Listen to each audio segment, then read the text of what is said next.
Good evening, welcome. Welcome to the August 4th edition of the Downers Grove Village Council meeting. Glad you joined us here tonight. As is our tradition, we'll begin this meeting with the Pledge of Allegiance.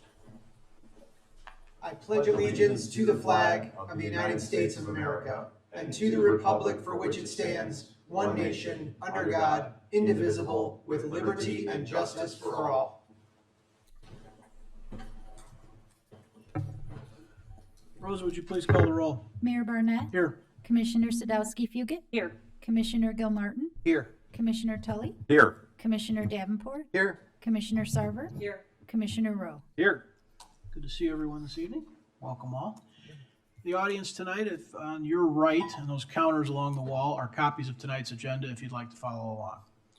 Item 3, we have a couple of presentations this evening, one from our Economic Development Corporation and one from Downtown Management. You guys want to wrestle? See who goes first? Come on, Brian. I'm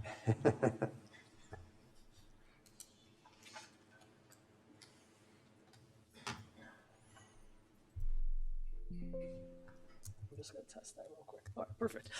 Good evening, everybody. Great to be in front of you all once again. Brian Gay, Downers Grove Economic Development Corporation. Just really happy to, again, kind of bring to you again an update on our economic development efforts over the last 3 months. So to start off with, our projects for 2026 year to date, we have 4 major projects which are, which were either announced or completed within this year here.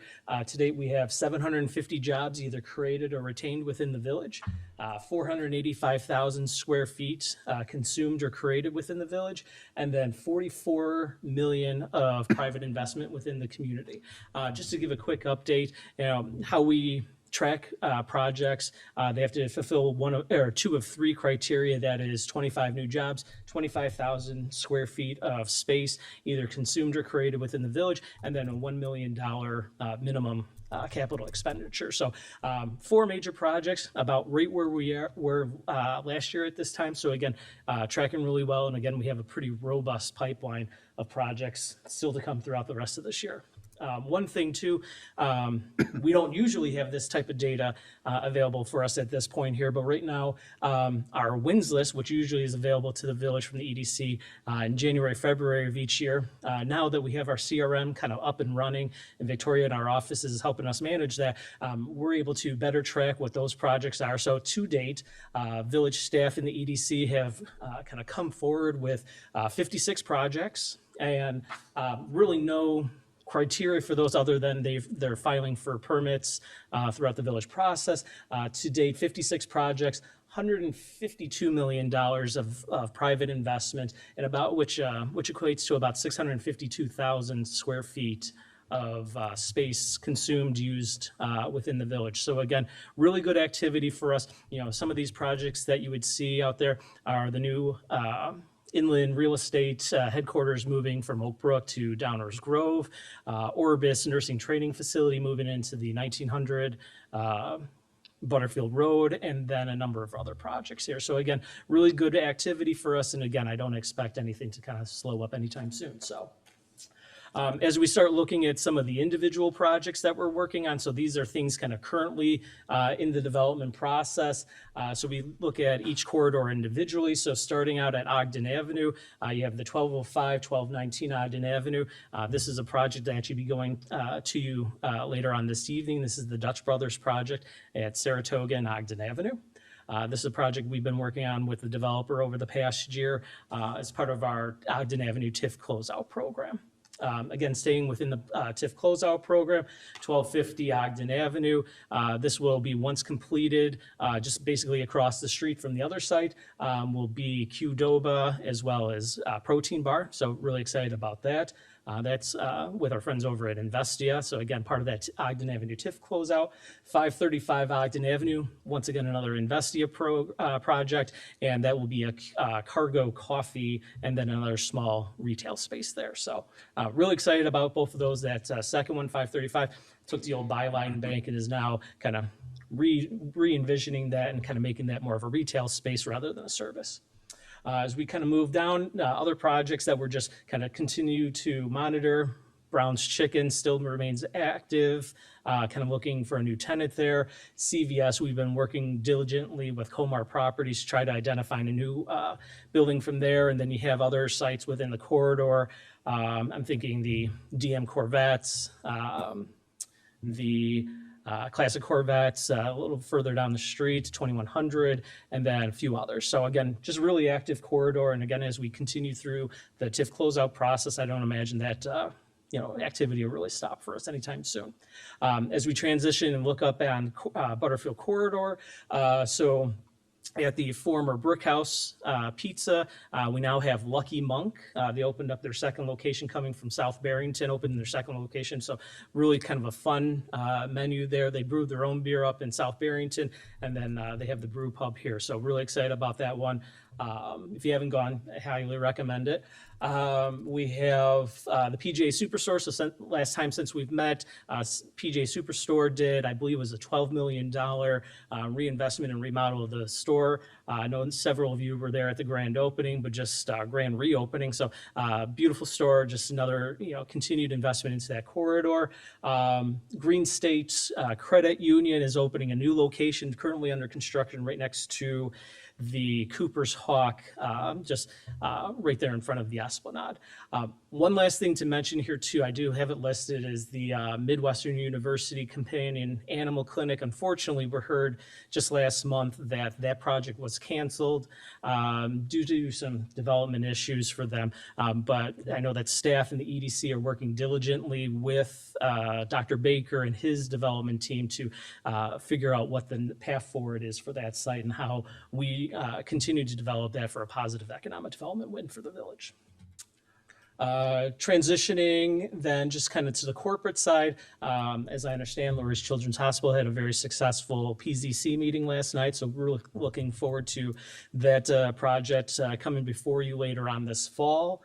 And then, as I already mentioned, the aforementioned Inland Real Estate Group, again, just fantastic project and just bringing another world-class headquarters to the Highland Landmark Business Park.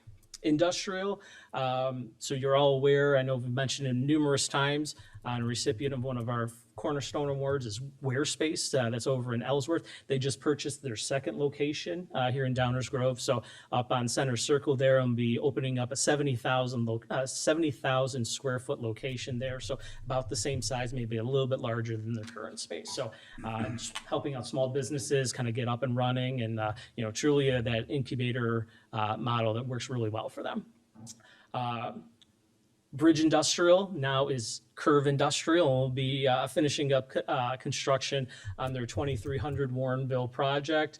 And then High Street Logistics took over the project for Phelan over on Finley, and again, they've started construction on that site as well. So a lot of activity. We continue to work with Meadowbrook Shopping Center and Stelco Properties. Starbucks Jersey Mike's is inching along on 63rd Street there. Facade improvements are in the works, and again, just working with them, making sure that we have the best corner in the down in that corridor. So moving along, again, kind of transitioning over from projects to kind of how do we do all this, right? So a lot of this is working with our partners and making sure that our real estate professionals are bringing us leads and kind of helping us, throughout with projects. And so one of the ways that we do that is our teeing up deals in Downers Grove. So this is our annual, I think this last year was our third annual golf outing, where we hosted 24 real estate professionals, developers at the beautiful and historic Belmont Golf Course. We gave them a lesson, so that way, kind of their first round of the season, they didn't all look too bad. And then we had a great round of 9 holes afterwards.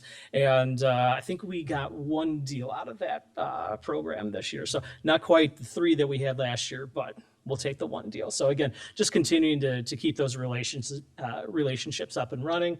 Another way that we do that is through kind of our roundtable discussion. So last year we did a car dealership.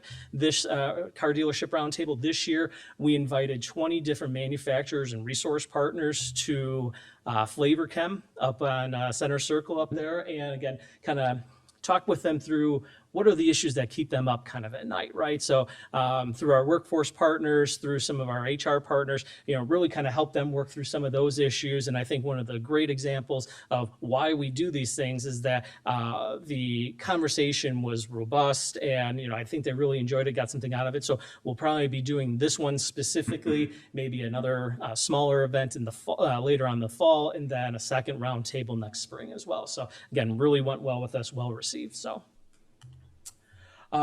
again, how else we do this is we also talk about our successes. So, and the best way that we do that is through our annual luncheon. So I hope you all have saved the date for Wednesday, October 14th. This is our big event for the year, 200 plus individuals at the DoubleTree, where we give out the prestigious Cornerstone Award for the best projects of the year. So really looking forward to that. Again, we'll also be special treats celebrating the EDC's 20th anniversary this year. So please make time to join us, and hope to see you all there. Moving forward then through some of our communications and some of our marketing efforts. So as you see here, this is our most recent Spark newsletter. This is where we talk to our small businesses, giving them the tips and tricks of the trade, how to kind of just take advantage of the different marketing opportunities, working with the EDC and our partners. And this past month newsletter, we really highlighted the opportunities to really take advantage of the upcoming President's Cup at Medina Golf Course later on this spring, or later on this fall. Just again, partnering with PGA Superstore, X Golf, and some of our other partners there to really kind of talk about that. And then we highlighted, as we usually do, some of our different resource partners throughout the newsletter. So hopefully you all read that, and there'll be a quiz later on. And then something I know we've been talking for quite a while now, I'm happy to announce that the DGEDC's new website is up and operational. So this was really a labor of love for our team and our marketing partners over at Barcelona Creative Group. And I have to give them kind of a tip of the cap, as well as Lisa Wenzel from our team. They've worked nonstop on the site for the past 4 months, and I think it turned out great. As you can see here, the biggest, the greatest improvement is that there are no pictures of my predecessor on there, and the current mayor is featured on the website. So right up on the top hero page there then too, you see some of our biggest priorities. These are, again, just talking about our partnership with Downers Grove and the planning exercises that took place over 2 years. Guiding DG is prominently featured. Our Dig Deep podcast, which will be restarting later on this summer. Our Spark newsletter, where you can find all that information and kind of connect with resource partners. And then a really cool new feature that we're doing is, again, if we're not talking about our successes, who is. So we'll be featuring some of those prominent programs and how we worked with developers and businesses under case studies to talk about the good way, the good work that our team does, but then how we partner with the village and why we are a premier destination for business in DuPage County. So stay tuned. That's still a little bit under the works, in a work in progress. But again, just really excited to kind of see all these pieces start coming together. One thing too, I want to just point out as part of the kind of overall new branding and imaging is we really wanted to, as part of the website, really show our connectivity within the region, city of Chicago. As the city of Chicago and Cook County go, so does Downers Grove, right? And how we wanted to kind of create an image of how we do that. And you kind of see that in this image here. You can see the city of Chicago in kind of the upper right-hand corner, and then some prominent features as to how the connectivity happens with Downers Grove, the train, kind of our businesses and all that, and just kind of flows down the corridor of I-88 and everything. So really kind of fun new marketing features that you'll start seeing throughout the year and throughout our marketing message. One other prominent feature on the new website is our project roadmap. So this is truly kind of one of those ways that we work with the village and businesses to kind of guide everybody through that process, working with the village staff, community development, kind of highlighting kind of the comprehensive plan, zoning, giving all those resources right there on our website, and make sure that that's clearly stated. And again, as we have more time to kind of flesh this out a little bit, have more of that, how do we work together with you along with kind of our case study. So really excited about this area. One of the key features that we kept on hearing about is there a way to list my business on the EDC's website? So we're not a chamber of commerce. The village does not have a registration program for those, but EDC staff does go out and takes a annual audit and survey of all of our businesses, along working with Victoria. She goes out and does site visits. We're keeping track of those, specifically in this case, kind of those dining options within the village. So we have a list of over 300, I believe, restaurants and different groups that are listed on the webpage now. Do some links, and again, just really nice. You can kind of sort through it. But again, just that was one of those issues, one of those features that a lot of businesses were asking for, and so now we're starting to have that here on the website. As we're doing tonight, we always like to keep our elected officials as well as our residents kind of updated on our priorities and our activities. So now there's a new prominent featured area on our website to kind of look at our KPIs. Looks really nice now. You can actually kind of see which report you're actually going to download before you actually do.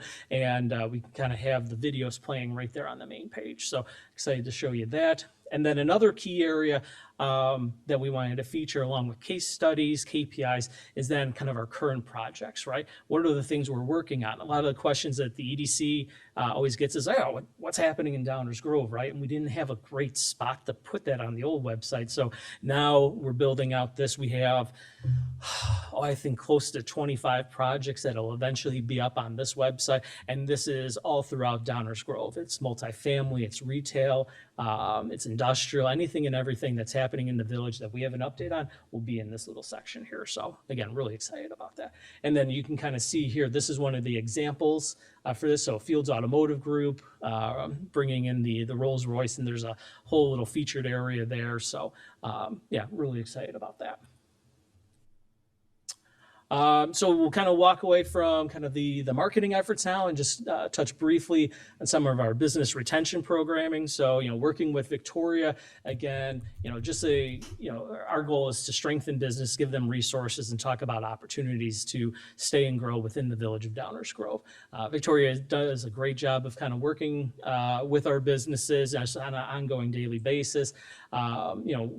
Sharing grants, talking about resources, not only in Downers Grove, but within the region, and then making those connections to do that. So some of these pictures here are some of our most recent site tours that we just did within the village with Fresh Time Foods, and then also Elite Electronics testing up on the north side of town. Again, kind of mentioning kind of that manufacturers roundtable. This is how we're engaging with our existing businesses and talking about the resources available to them. We've developed a top 50 list, which we're diligently working through and trying to meet with. And again, the whole reason why we're kind of doing this is to, again, just build up those visits, those touch points, those conversations, and making sure that they feel supported, welcome, and that they, if and when the time comes to expand or move, that, they remember a conversation, a touch point with the DEDC and choose to stay and grow here. So to date, Victoria has set a pretty good goal for herself, 74 annual visits to date. She's finished, I believe, close to, what is that, 60, 65, 66, or I'm sorry, 55 of those for the year.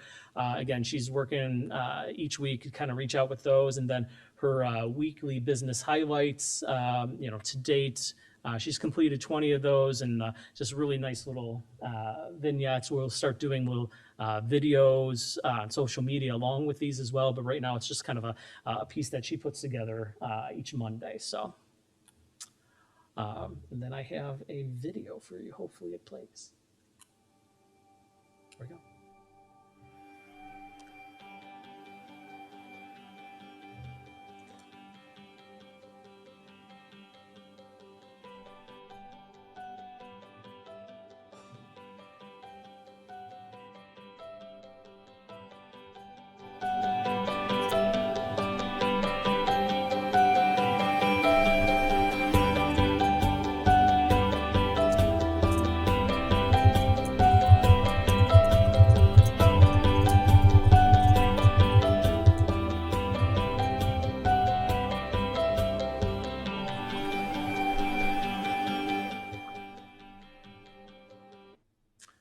So I understand that's a quick little 1-minute video. You can find that on the new EDC's website. But I think what you can kind of get from the gist of the video is that economic development and our KPIs continue to outperform, throughout this past year here. So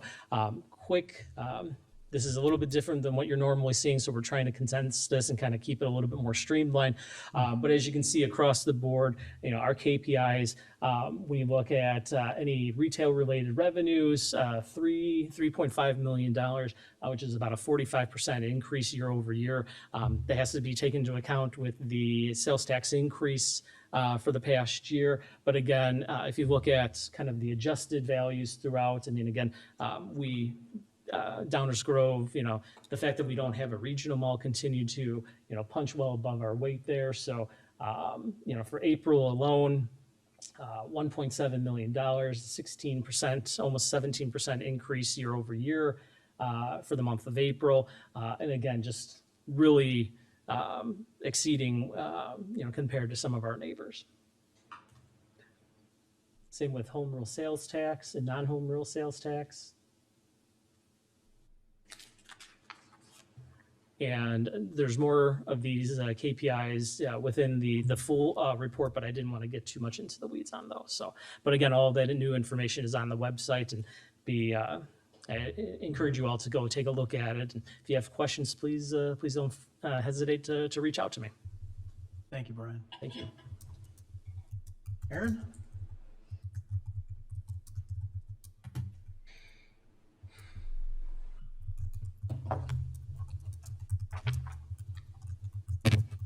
Good evening, Mayor and Council.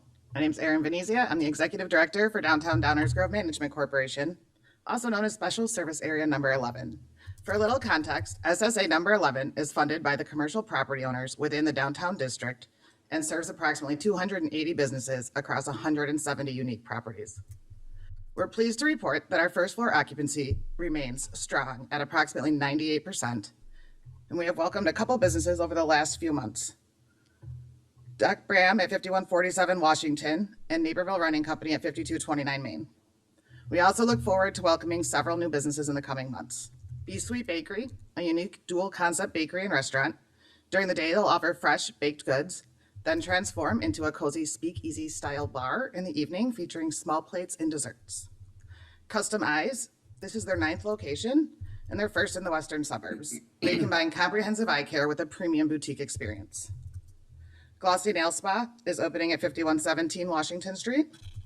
And Rinaldi's, brought to the Downers Grove by Four Corners Group, will be the company's 3rd Rinaldi's location and its first suburban restaurant. Their target opening is January 2027. The Rec League, which will have indoor and outdoor dining, Trackman golf simulators, parlor sports, lounges, and more. There are a few construction projects that you may have noticed currently underway within our SSA.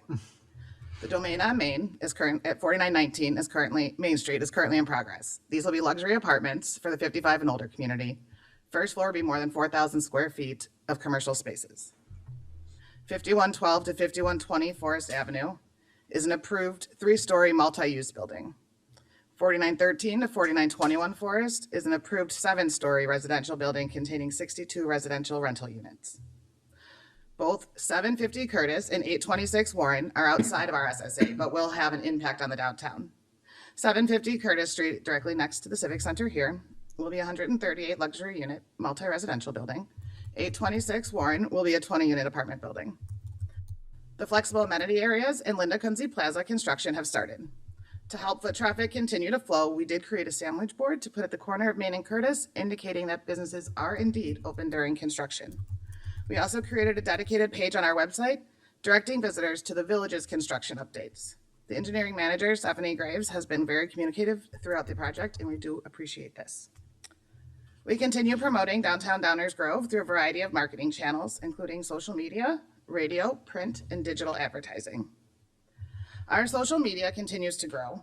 Instagram is now at nearly 6,000 followers and more than 12,000 followers on Facebook. We are currently testing an every other week schedule for the previously weekly Downtown e-blast, which will now allow room for event-specific emails. The response has been positive, and our subscriber list remains strong at more than 6,000 recipients. Our website is a great source for visitors and businesses. We have many opportunities for downtown businesses to be listed and promoted. In addition to our business listings, we also have information on events, available properties, job opportunities in the downtown, and weekly food and drink specials. We also have a member page that downtown businesses can have access to. Our 2026 and 2027 Downtown Business Directory is out. If you don't have a copy and you'd like one, you can stop by our office or let me know and I'll get you one. The Wine Walk was held May 7th, and we had more than 450 attendees, 27 wine stops, and 3 snack stops.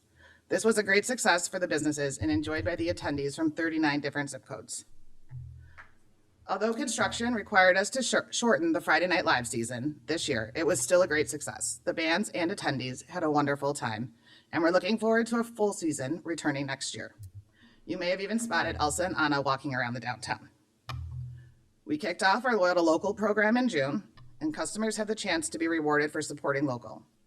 Each week, we draw a winner for our $50 downtown gift card, and in September, we will draw the grand prize winner. With 4 weeks to go, we have surpassed the total number of cards turned in all of last summer. Part of this promotion is that we provide the participating businesses with the opportunity to answer a few questions for us, submit a few pictures, and we make a social media reel. As we've done in the past, we will continue these business spotlight reels during the holiday season as well. They're a great reminder of the people and stories behind our downtown businesses. Downtown has been celebrating the 250th birthday of America. We had 16 pole banners made to display around the downtown. We hosted our America 250 trivia walk throughout the downtown for the month of July. We've added red, white, and blue solar lights to our downtown planters, and our website has had a page for businesses to highlight Made in America or red, white, and blue products. Our annual sidewalk sale was held July 23rd to the 25th. We had 22 businesses participate with great sales as they are making room for their fourth quarter merchandise. Our office handed out swag bags with Downtown Downers Grove gift cards valued between $5 and $50 to the first 25 shoppers beginning at 10 a.m. on Thursday and Friday. The line formed well before 10 a.m., so we added a few extra gift cards to accommodate the incredible turnout. Everyone else still did receive a swag bag if they came after.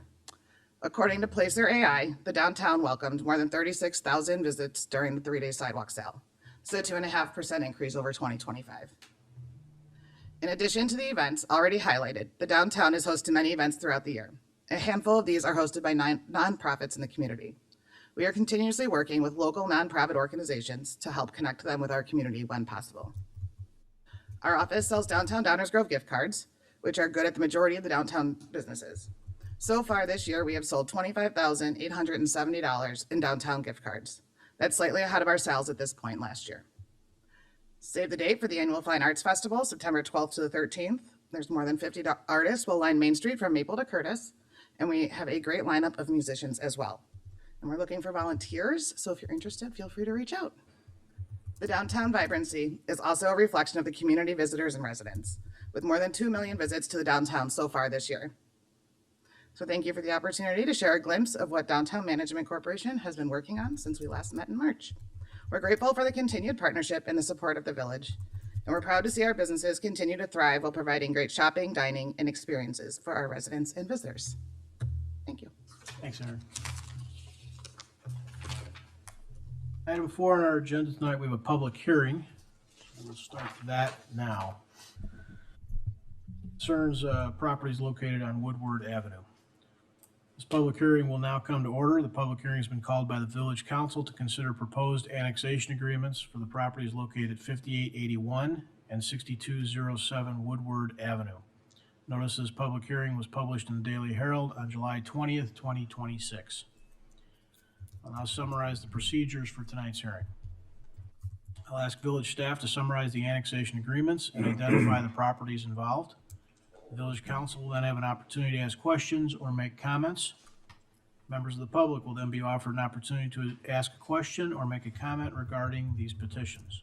Statements may be presented for the record, either written or oral, and any petitions or other documents or information relevant to this public hearing may be submitted at this time. Thereafter, we will adjourn the hearing. At this hearing, witnesses will not be sworn, and a verbatim written transcript of the statements or testimony given at this hearing will not be prepared. The proposed agreements will be placed on public file and, if authorized by the village council, approval scheduled for a future active agenda. So with that, Dave, over to you. And I'm going to turn it right over to our Community Development Director, Stan Popovich. Thank you, Manager Fielman. Good evening, Mayor and Council. As Mayor Barnett noted, the first annexation agreement is at 5881 Woodward Avenue. It's located on Woodward Avenue just north of 59th Street here in the unincorporated area. The property is on the east side of the street, just north of 59th Street. The petitioner is located within unincorporated Downers Grove, but within the village's ultimate planning boundary.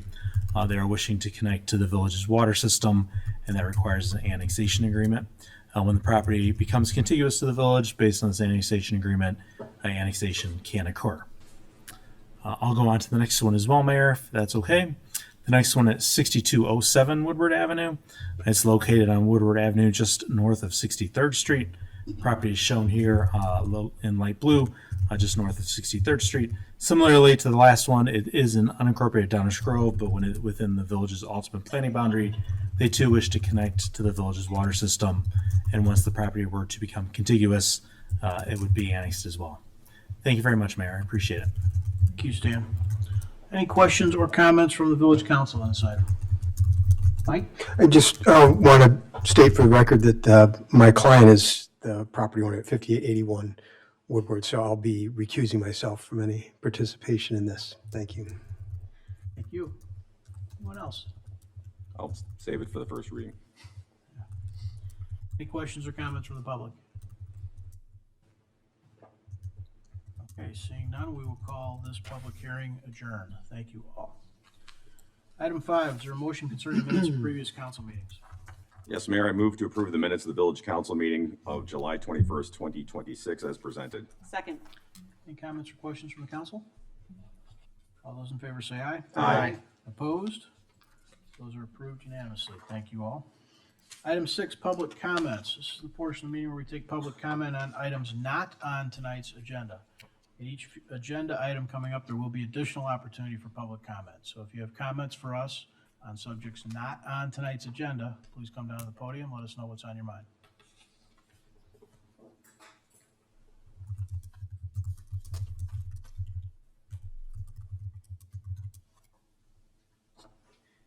My name is Bill Christensen. I was just speaking today. Well, I own the property at 4900 Main Street, which Children's Lurie's Hospital is renting from me and moving in.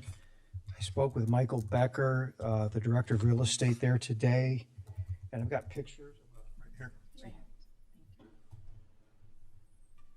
Somebody has disposed of telephone poles or electric poles, Commonwealth Edison poles on my property, and they've been there since late spring. I've got pictures of what they look like, and I've reached out to ComEd, no response to find out if they're theirs. I tried to contact the phone company, no response of claiming that they're theirs. So I'm basically asking, do you guys, as the village, are they the village property? You're my last resort to find out who belongs to these telephone poles, or I'm not sure what they're going to be used for. And if there's no response and they don't belong to the village in any way, or you don't have any association with them, then my next step is I have to get them removed because the new tenant is upset, is the least way I can put it. And I don't want to make Children's Lurie's Hospital upset. So you're my last resort. If you guys don't claim them, then I don't know. I'll put them on eBay. I have no idea. I have no idea what to do with them. Somebody dumped them there, and I think they might have just forgotten they did it because it happened late spring, and they're just sitting there. So I don't know. That's it. Make sure that young man in the light blue shirt has your contact information, and we'll circle back around with you. Sure. Thank you for Thank coming. you. Any other comments not on tonight's agenda? Okay, we will continue then. Item 7 is the consent agenda. Is there a motion? Yes, Mayor, I move to approve the consent agenda as presented. Second. All those in favor say aye. Aye. Opposed? That passes unanimously. Item 8 is our active agenda. This is the portion of the meeting where we take up items on which we plan to take action tonight. That means these items have been discussed at least one time before, often many times before. Again, these are items we plan to take action on this evening. This is not the first discussion of those items. Is there a motion concerning rezoning? Yes, Mayor Barnett, I move to approve and adopt an ordinance rezoning certain property located at 4908 Cross Street as presented. Second. Are there any audience comments or questions on the rezoning on Cross Street? Council comments or questions? All those in favor say aye. Aye. Opposed? That too passes unanimously. Item 9 on our agenda is our first reading. This is the portion of the meeting where we take up on items on which we do not plan to take formal action tonight. That means these items are for discussion only. These may be items we're talking about for the first time tonight, or items where the continuation of the discussion prior. So with that, we'll turn it over to our village staff for the first reading. There are many items on tonight's first reading agenda, but really only 3 topics. The first 2 may look very familiar to you because they were the subject of a public hearing just a few moments ago. We have no further presentation on this, but we wanted to offer the council the opportunity to comment or ask any questions on those 2 items, Mayor. Thank you, Dave. Are there any audience comments or questions on the first 2 items? These both have to do with annexation on Woodward Avenue. Any council comments or questions? Martin? Thank you, Mayor. With respect to both these items, we've seen dozens and dozens and dozens of these requests. This is pretty routine when a property that's located in unincorporated Downers Grove wants to annex to the village in order to take advantage of our water system. There's a procedure for that. We've done this multiple times over the last 20-some years, and this is pretty routine, so you no reason not to support it. Thank you, Mayor. Thank you. Any others? Okay, we'll continue. Dave, if you would please take the balance of the items as kind of one subject matter. That sounds like a great idea, and Stan is prepared to walk through all 6 of those items that all have to do with what we've been referring to as the Dutch Brothers proposal. Stan. Thank you, Manager Thielman. Good evening, Mayor and Council. Tonight, for consideration is a plat of vacation, a plat of subdivision, a planned unit development, a zoning map amendment, and a special use for entitlements. And there's also a redevelopment agreement on the agenda as well that I'll be presenting on in its entirety. So the 1205, 1219 Ogden Avenue location is on Ogden Avenue, just a little bit west of Main Street. Specifically, the site is on the south side of Ogden Avenue between Saratoga and Linscott Avenues. The area around the property contains various commercial and governmental uses, including Herrick Middle School, Downers Grove Township, a Chipotle, a Starbucks, a Jewel, the Chase Bank, a Baked Apple, and then, as Mr. Gay presented earlier, multi-tenant redevelopment there at 1250 Ogden Avenue.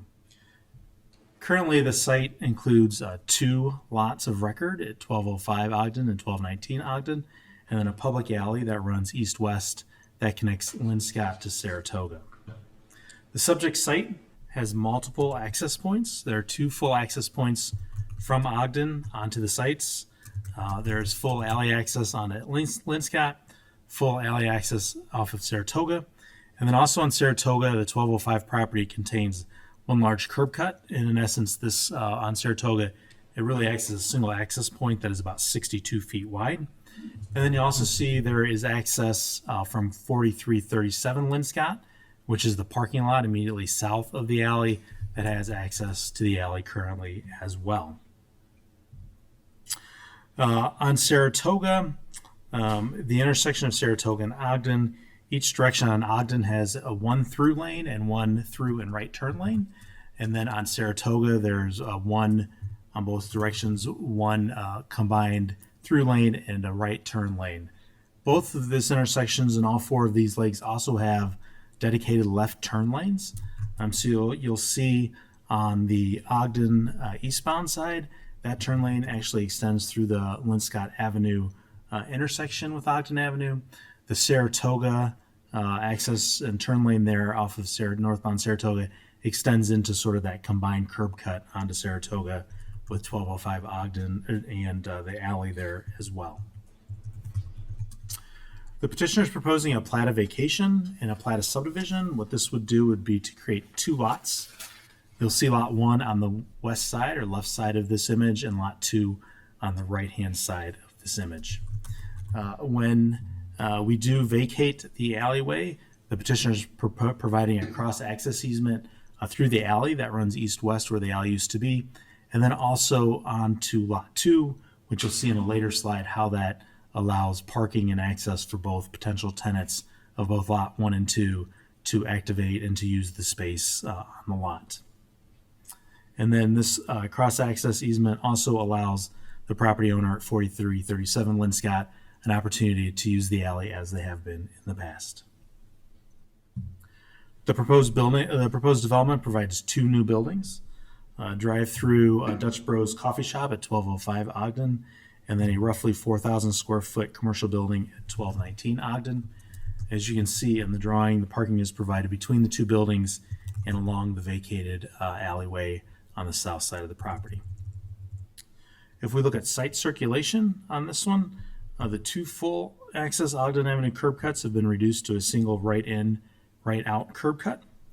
Full accesses remain on both the vacated alley on Linscott and Saratoga, although you'll notice that the Saratoga curb cut has been reduced from 62 feet to 24 feet. And as noted previously, access for the 4337 Linscott will be retained. The 2-lane Dutch Bros drive-through runs in a counterclockwise location manner. There are 20 parking stacking spaces provided, where 8 are required by the municipal code. Additionally, there's an escape lane provided for the drive-through lane. Based on Dutch Bros operations, if your drink is ready and delivered to you faster than the person in front of you in the queue, you do have an opportunity at that point, sort of in the northeast corner of the site, to use the exit lane to exit out onto the main exit point there and to leave the space, thus opening up another stacking space at the end of the queue. And then, as I noted previously, this is the cross-access easement here shown that provides access to both those properties and then 4337. With regard to pedestrian circulation, there are 3 public sidewalks, one on Ogden, one on Saratoga, and a new one on Linscott Avenue. The Linscott Avenue right-of-way is not currently approved, so the sidewalk, curb, and parkway, if this proposal is approved, will be installed by the petitioner adjacent onto the site as a public improvement. There are many internal sidewalk connections that connect to each of the public sidewalks and include connections to walk-up windows at Dutch Bros and then provide access to the 1219 building as well.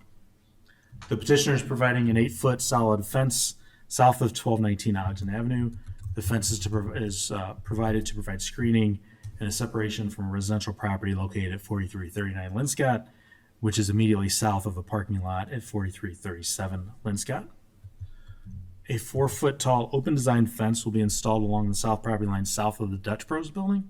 This fence is the result of a discussion with the 2 school districts and their desire to ensure pedestrians and students use sidewalks to access this site instead of using sidewalks and cutting through parking lots.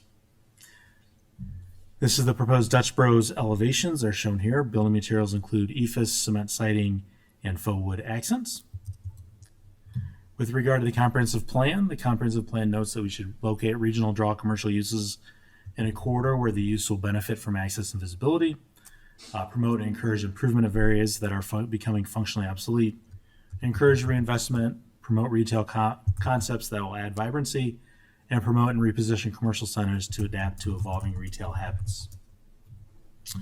On this slide, you'll see the 5 items that are under consideration for tonight and the petitioner is requesting entitlement approvals on. Staff finds that the standards for approval for each of these entitlements have been met and recommends approval of the request. Next, I'm going to move on to the redevelopment agreement that's under consideration as well. These are developer obligations. They're obligated to acquire all the properties, demolish the 2 existing buildings on the site, redevelop the site per the entitlement package, lease the single tenant space, which is the Dutch Bros, to a restaurant with a 10-year minimum lease, open and operate the restaurant, and then adhere to the construction schedule, which commences redevelopment activities on November 1st with a completion deadline of December 31, 2027. The village obligations are to duly consider the entitlement package, convey the public alley to the developer at no cost, review and approve the restaurant tenant, and then upon completion of the project, which is the issuance of a certificate of occupancy and proof of paid invoices, reimburse the developer in an amount not to exceed $1.2 million or 50% of the total development cost, whichever is less. That concludes my presentation, Mayor. The petitioner, Michael Gatto, and his team are here tonight and have a presentation ready for the Village Council as well. Thank you, Mayor. Thank you, Stan. Michael?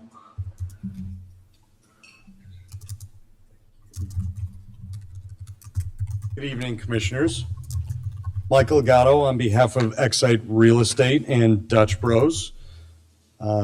Stan did a great job on that presentation. It's going to be hard to follow that. Am I good to go? Yeah, you should be. Is that working? As mentioned before, we are proposing to demolish two existing structures that are wholly vacant and have been vacant. The Welsh Engineering Building has been substantially vacant for a decade or so, and the Remax site has been vacant for 12 months or so. We are proposing to build a Dutch Bros on the eastern portion of the site. And on the western portion of the site, we are proposing to build a residual, on the residual land, a roughly 4,000 square foot multi-tenant retail building. We are planning on doing this in two phases. The first phase will be demolition of the entirety of the site. It will be all of the site work necessary for both pads to be developed in the future. And it will be building the Dutch Bros and stabilizing the Dutch Bros. Phase 2 will be the residual 4,000 square foot building along the western portion of the site. This is the stabilized site plan upon completion of both phases.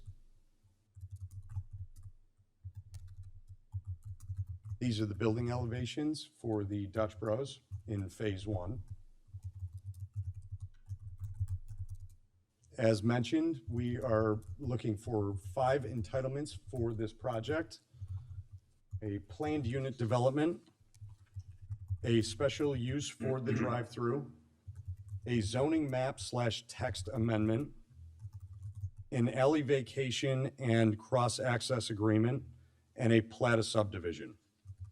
We are proposing 1 deviation to reduce the Linscott Avenue side yard setback down to 5 feet. As part of our due diligence, we've engaged Kimley Horn and their traffic management team, who is here tonight to speak to the traffic management report. Justin Opitz. Thank you, Michael. Good evening, Commissioners. My name is Justin Opitz. I'm a transportation professional with Kimley Horn, and we prepared the traffic study for the proposed Dutch Bros and retail building. So the traffic study was prepared in line with state guidelines, or the Illinois Department of Transportation guidelines, and we used empirical data. So that is data that was collected from comparable Dutch Bros locations to estimate traffic and circulation at the site. So we collected and analyzed data during the typical morning weekday rush and morning or evening rush periods, as well as the afternoon school pickup associated with Herrick Middle School to the south. We also analyzed Saturday midday rush period when people are out typically running errands along Ogden.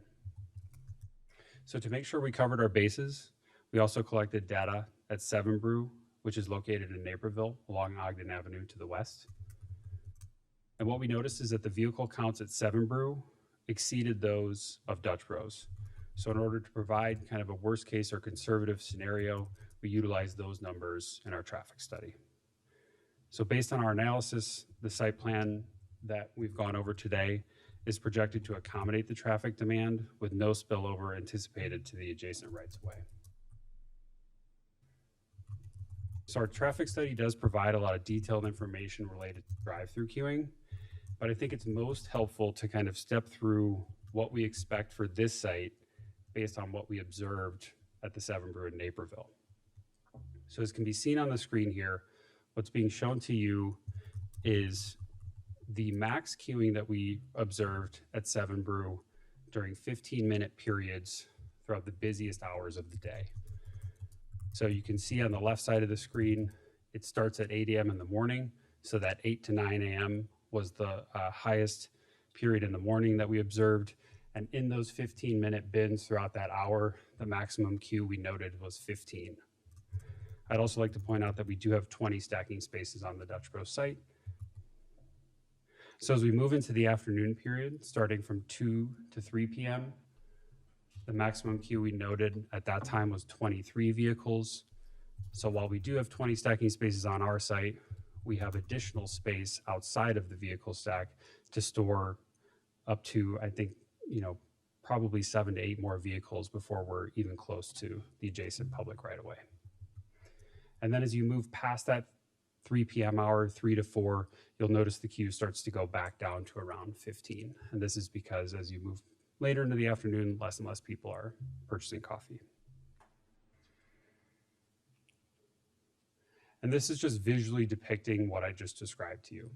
So this is the site plan. Again, you'll see that red line. That is the AM maximum queue imposed over the Dutch Bros site plan. So that's roughly 15 to 16 vehicles. The green line would be that 23 vehicle queue. So all of this contained wholly on the site.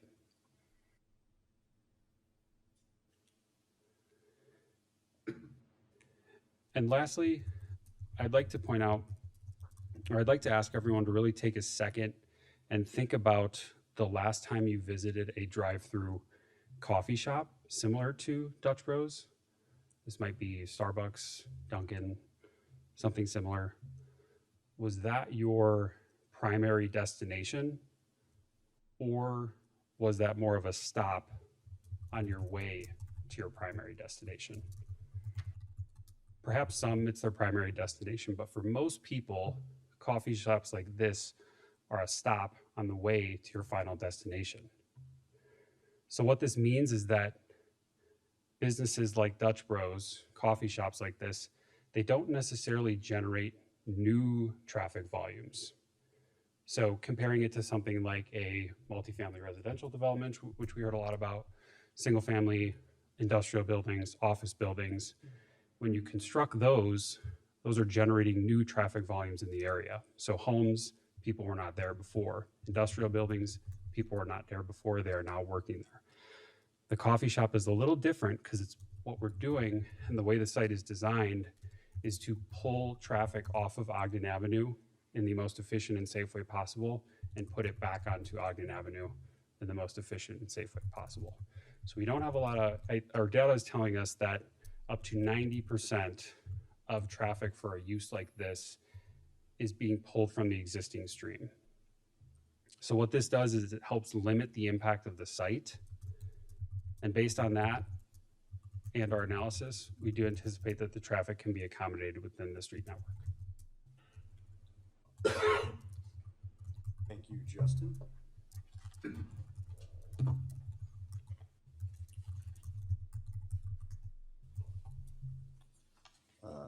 Moving on to the neighbors. We conducted a neighborhood meeting. We only had the residential neighbors to the south attend. Residential neighbors to the south on Linscott, directly adjacent to the dental practice. They had three main concerns. The first was traffic, and the second was because they are a single-family home. It was the effect of the lights, the headlamps in their yard and in their home, and then the noise. In anticipation of that, or in response to that, we went ahead and we added an 8-foot high privacy fence along that southwestern border to limit any of that interaction. In addition to that, we have had multiple dialogues with the neighbor to the south, the dentist practice, the commercial property to the south.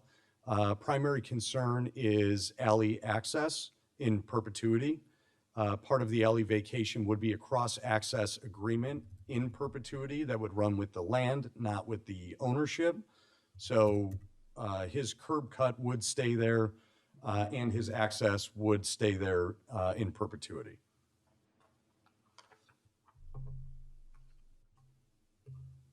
Next, I'd like to touch on the Dutch Bros operations. We have Ali Lati here from Dutch Bros to touch on that. Hello, my name's Ali Lottie. I'm the business coach for Dutch Bros Coffee. I've been with Dutch Bros for 15 years and I relocated to the Chicago area in February. I actually live in Naperville, so just about 15 minutes away from here. And I want to kind of walk you guys through what Dutch Bros is if you haven't been yet. I know we're newer to the market, but what we are is a people first drive-through coffee company. And so when you come through our line, we have a order system. So we have line busters who are outside. We have 2 to 5 at one given time who are taking orders. So you don't have to get your order at the window, wait for your order and be able able to drive away. You'll get your order ahead of time. The people inside will make the drinks and have them ready before you get to the window. As they touched on earlier today, we do have a running system as well. So say your drink or there was a holdup at the window, we have people that run the drinks out to help get the customer through the window efficiently. And then we are grab and go coffee. So we have coffee, we have a few grab and go items to make it quick service. If you're on your way to work, you can grab a food or a beverage item and head right out the door, trying to keep that interaction quick and fun, getting to come to Dutch Bros. And then we also have a walk-up area, so you can walk up. You don't have to have a car, but I would say most of our traffic is in a car, quick service. They want to come, mobile order, pick it up, and head off to work. And so we do have that walk-up area, which you'll see on the plans. It's an awning, and we, if the city allows it, we have some tables, picnic tables that people can sit at as well, and get their order from the walk-up window. And so that kind of walks you through what the process of it is and what Dutch Bros is. But I'd be happy to answer any questions later on of what that operations looks like. Thank you. Thanks, Ellie. The two people who just spoke will be here for questioning later on. We've been hearing a lot too about Dutch Bros versus Seven Brew and the correlation between the two. They both sell coffee, but they both sell coffee and operate in very different ways. Dutch Bros is a corporately owned, publicly traded company that manages over 1,200 stores throughout the marketplace. So two kind of distinct differences that I'd like to touch on here, and we've enumerated a lot, and I'm sure there's more that Allie can touch on too, but the two big ones from a resident standpoint in the local community is they have standardized procedures across 1,200 stores. It's very different than a franchisee who's only opened 5 or 6 different stores in an area. They have all of that operational data that they can pull, and they can streamline their processes. In addition to that, their financial backing is significant, and it's very different than a franchise situation. So a publicly traded company has the financial wherewithal to go to a submarket and expand at a rapid clip, whereas a franchisee they can only expand at the pace of their own internal capital. Obviously, the publicly traded company is going to be able to expand at a much faster clip than the rest of them. And I will show you the next few slides will depict that very much so.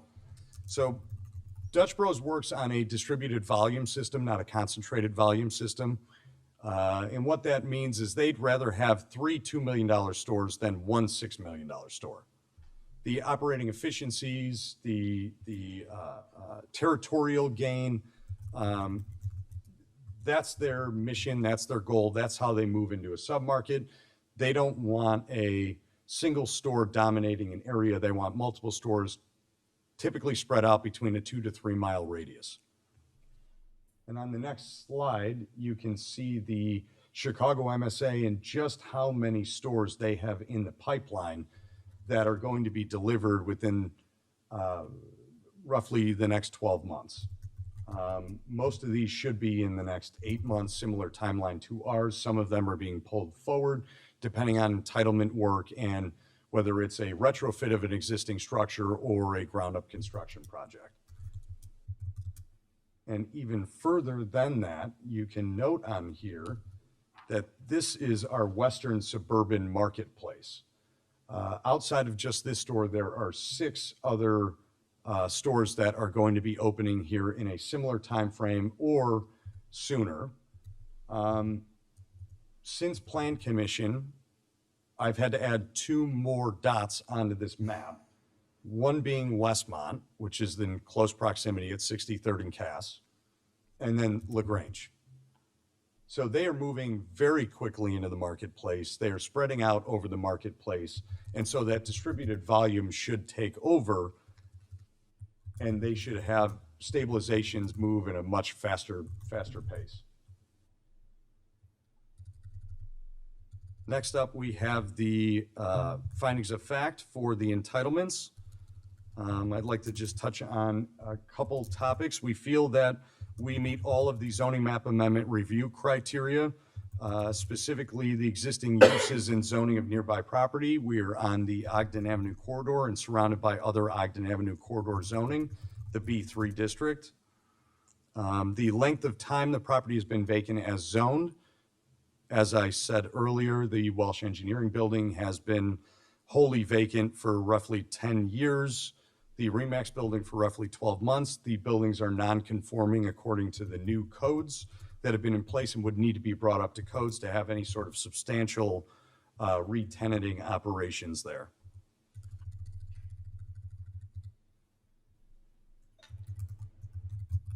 The planned unit development review criteria. The public benefits equal to or greater than conventional zoning. Based on the use of the PUD, we're allowed to create those cross-access lanes and create a much more efficient site layout. And the appropriate terms and conditions imposed to protect all interests between the fencing, the phasing of the projects, and other conditions placed that we have acquiesced to, we are meeting that. Next is the special use for the drive-through.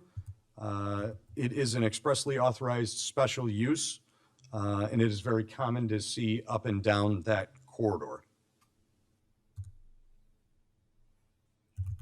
We feel we meet all of these criteria. On the plat of subdivision, specifically finding 4, the cross-access easement serving both lots and the neighbor. We are performing that. We are applying that to the project. We feel that we meet all of these findings of fact. On the alley vacation, we have the written consent of 2 abutting property owners. We feel it's no longer necessary for public use, especially with the administration of the cross-access agreement. We are maintaining the public utility and ingress-egress easements. And although we are not providing any compensation, we are dramatically improving it. We are widening it, we are curbing it, and then we are going to maintain it in perpetuity.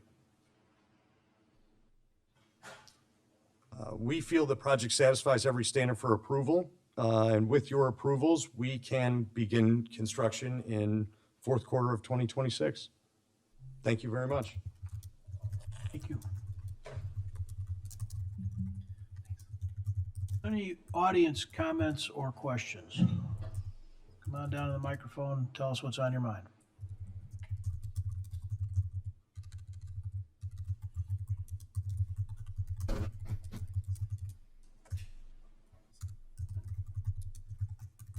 Hello, my name is Renee Mazur. I live at 4248 Saratoga.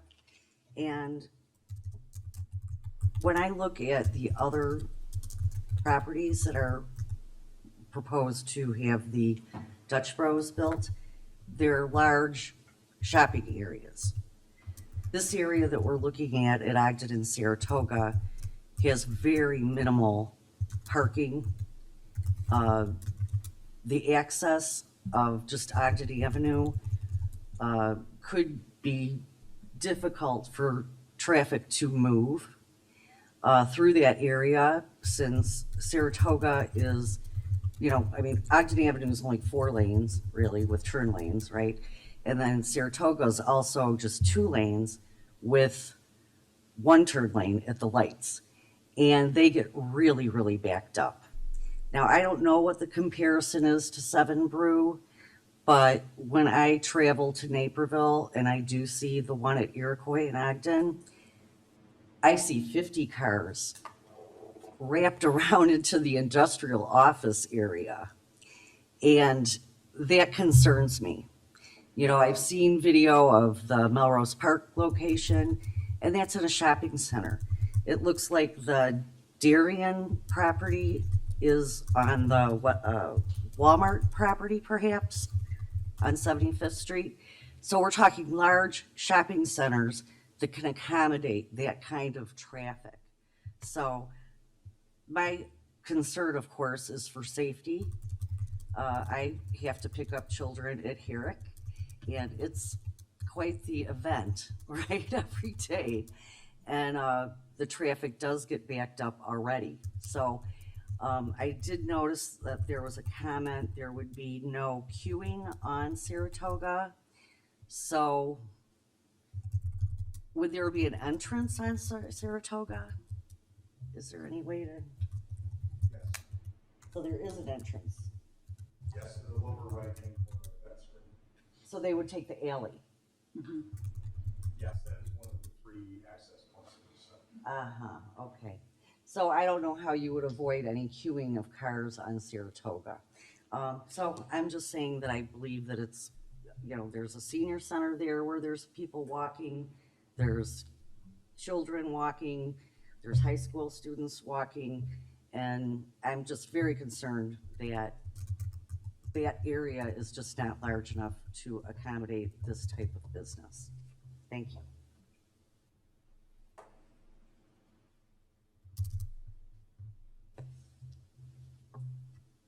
I'm Mary Kay Holmes, a resident of Downers Grove for the past 32 years.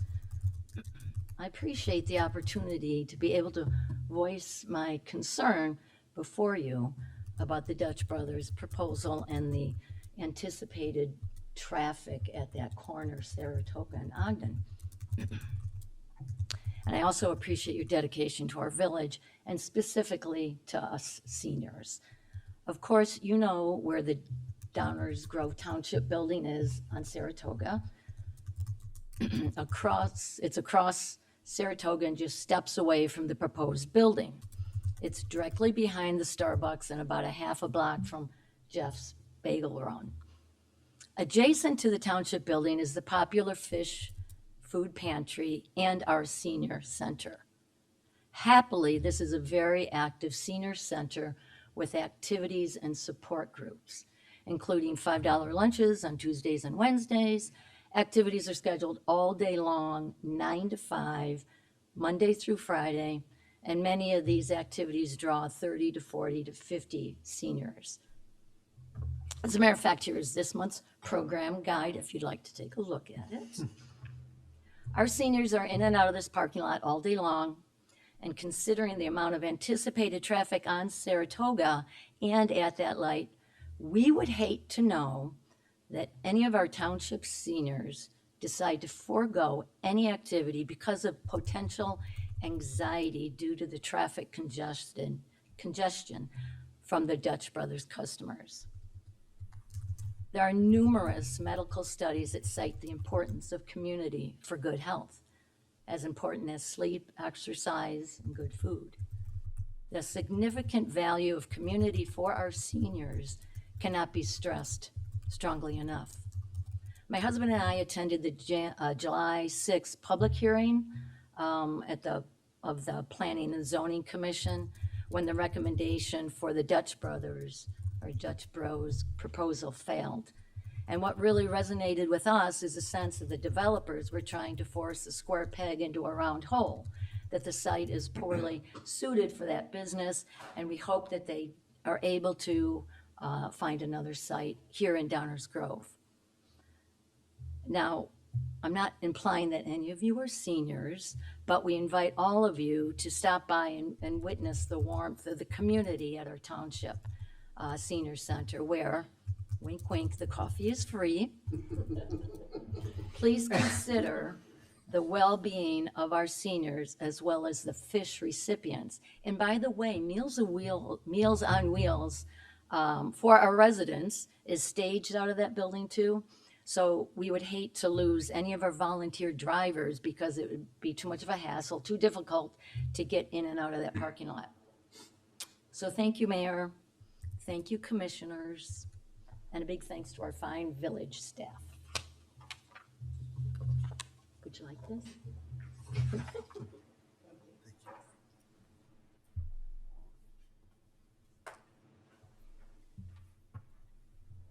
Good evening. My name is David Lorette. I'm in Downers Grove since 2015. I've got a student at North and at Herrick this year.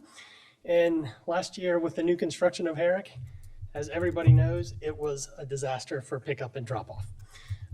I know there's probably lots of blame to go around about District 58 doing things, not doing things, but the queue for pickup and drop off at Herrick on Saratoga is risky. There is no actual crosswalk for the students to go across Saratoga to the shopping malls from the school. It's dangerous, and I see every day, I see kids jaywalking, and hopefully people stop, right? And luckily this year, nobody got hurt. So adding, my fear and concern is about the safety of the kids walking, and having them not have the ability to be safe after school or going to school is a real concern. And as a parent, that scares me. So if you guys end up approving this for the Dutch Bros to actually go here, I really hope that some thought goes into management of the foot traffic for all of the students. It hasn't been done well with the Herrick upgrade on construction. And if you're going to add all of this car traffic, something's got to happen or people are going to get hurt. And it's really about the safety and the care for the students, right? I'd love to have the business. I'd love to have those vacant lots not be vacant anymore. But as a parent, it is all about the students. And it's making sure that they have a safe way to get to school and get home from school. So from my perspective, that needs to be our first priority here. Thank you for your time.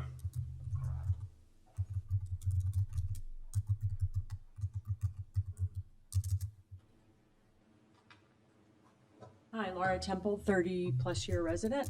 I live just a few blocks from there. This is great on paper. It all works. But if you have ever, like me, accidentally found yourself trying to go on Saratoga at Herrick pickup or drop-off time, it is almost impassable. It is just minivan lined up because they can't get into the Herrick lot, and so they're queuing up on Saratoga. Kids darting across the streets. It is a nightmare. And I think that either try to picture it, or in a few weeks when school starts, head over there and sit there at pickup and see what that would actually be like. I mean, I don't think people will be able to get into Dutch Bros off of Saratoga during pickup and drop off, because that alley will be blocked even when you put the don't block, intersection sign up. It looks dangerous. It feels dangerous. It is a mess. And I just think that data is missing from the pretty picture that is painted by the diagrams up there. Thank you.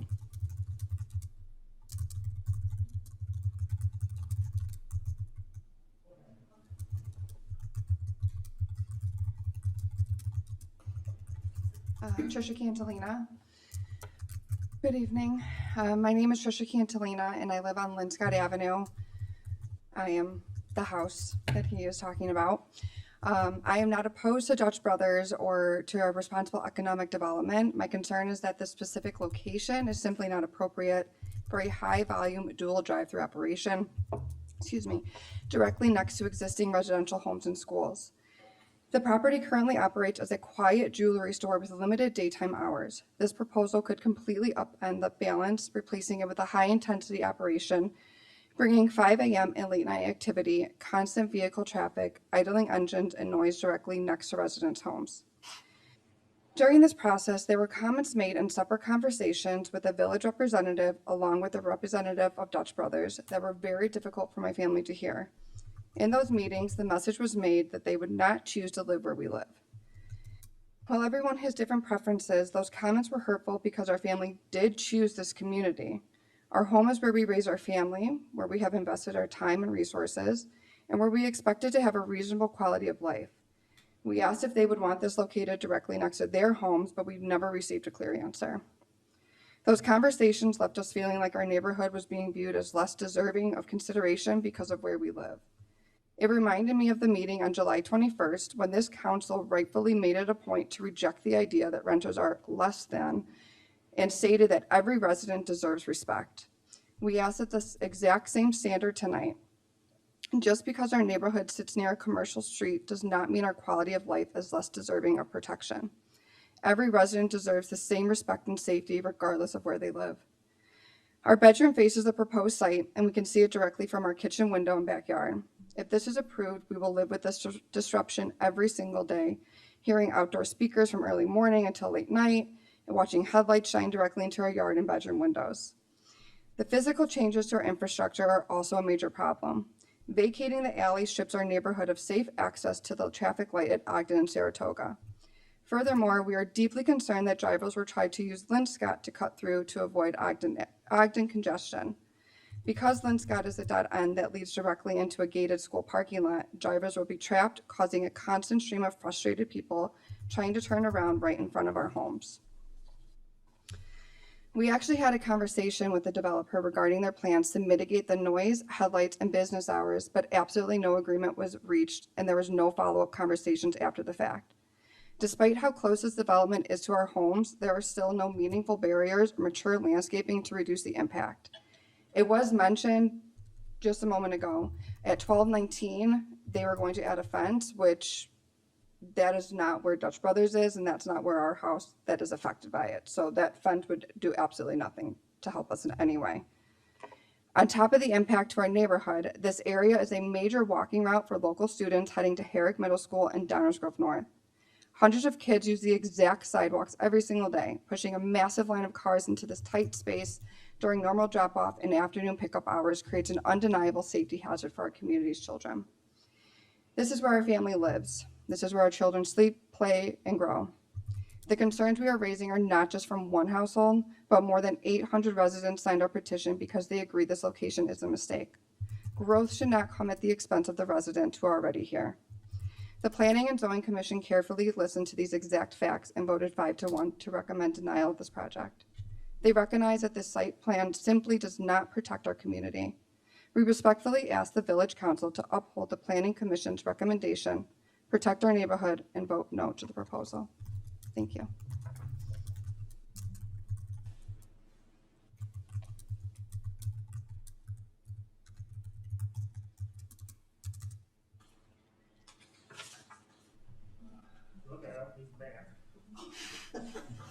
Hello.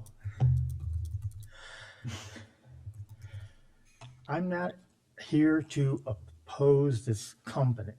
What I'm against, and I believe most people are, is the location they've chosen. It doesn't fit. It's a bad selection for that. I live at Oak Tree Towers. I go up and down Saratoga all the time, every day. I know what that area is like, Saratoga, Ogden Avenue. This is going to create a lot of chaos up there. They said they compared it with some of the local coffee houses. If they're talking about Starbucks or Dunkin', that's not a fair comparison at all. They certainly don't, they're not near the volume with this company or companies like Seven Brew. Frankly, I've never heard of either one of these until this year. But it's just not a fair comparison. What I hear about Seven Brew, which is similar, I guess, and it's hearsay, I don't have proof, but the location in Naperville has turned into a real headache. That's something, there's no mention of what location, do they have a location here of this brew in the area that you could talk to, or are all these in the works to be built soon? Because I'd like to know what kind of experience the other towns are having if they have this company there. There's a lot of conversation out in town about this. A lot of people are nervous about it, including me. It's a different kind of company, and Andy's Custard, which we recently, they opened up on Ogden. Same kind of premise, I think. What I heard, well, a friend witnessed it on Sunday. The lot was packed, and they were parking on Ogden Avenue. They were so busy. We don't need that intersection of Saratoga and Ogden. That's a busy intersection to begin with. And as others have said, I mean, there's parking I've seen where Saratoga, if I'm coming up towards the Jewel, there's cars parked along the east side of that. And it's a tight fit to get through there just to get up to Ogden. Frankly, I don't know if they've ever looked at it. If they want to locate in our town, look down there at Lamont and 75th, northwest corner. There's acres of blacktop down there, flat blacktop parking lot, never used, even with the holidays. That's a busy intersection. That would be Lamont and 75th. Very visible for the intersection there. Lots of room to spread out and circle around your wagons as many times as you want to. But it's not good where they want to locate now. It's going to be havoc for everybody. It's going to back traffic up, and we don't want it. And I want to see us, committee, start concentrating more on what's best for the community and less on what's best for the developer. To see too much of it. Thank you.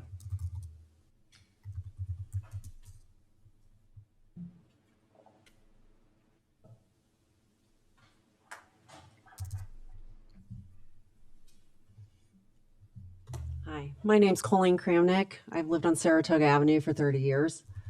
And at the zoning commission meeting that we had last month, there was a lot of discussion about the time frame of drop off and pickup, and it is a disaster up there because I use that to come and go from my neighborhood.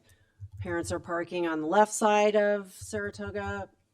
They're parking on the right side of Saratoga. It's pretty much gridlock during those time periods. I appreciate the fact that since that meeting, the developers have done a traffic study of other locations that are similar businesses. I too go through that Seven Brews section when I go to Costco. The backup in the traffic of that location has caused me to change how I get in and out of Costco. And that's a large, industrial area. This is a neighborhood. This is a major thoroughfare, not of just the students who are going to North and Herrick, which, by the way, we're adding another grade to Herrick this year. But it's also people are going to Jewel, people are going to Chase, people are going to 88.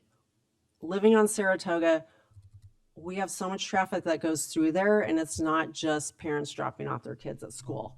It goes beyond that. So when I've thought about people, who should I talk to about this, of my friends? Oh, well, they don't live on Saratoga. Well, I have friends that live behind Hobby Lobby that drop off their dad for the senior citizen center. So that's affecting not just the people in our little neighborhood who use that as a thoroughfare, but it's people who use any of those businesses, any of those schools throughout our entire village. So I would hope that you guys would look at that and the impact, obviously, the traffic. Another issue that I talked about a lot was the grand opening. And the Dutch Brothers person had mentioned that there's going to be a lot of traffic during the grand opening, but around 6 weeks later, that's going to drop off. I don't know. If I have a business, I don't want that to drop off. I want to keep having customers come to my business. I question, maybe that's reality, but if I'm a business owner, I don't want that to happen. So a lot of what Dutch Brothers, from my research, has been is driving business online, social media. That's why, I wasn't aware of it before this. So I urge you to look at the big picture of how they drive and market their business and how that's going to sustain traffic, not only drop off pickup, but as other people have said, their hours are early and they go until 10 o'clock at night. I'm worried about the kids going to school there and going to get drinks and having, we have 16-year-old kids that are driving through there. I would hate to have, someone who's new to learning to drive going through such an impacted traffic congestion area. So just some food for thought. I really hope you guys listen to all the people that live in the area and live in our village and deny this. Thank you.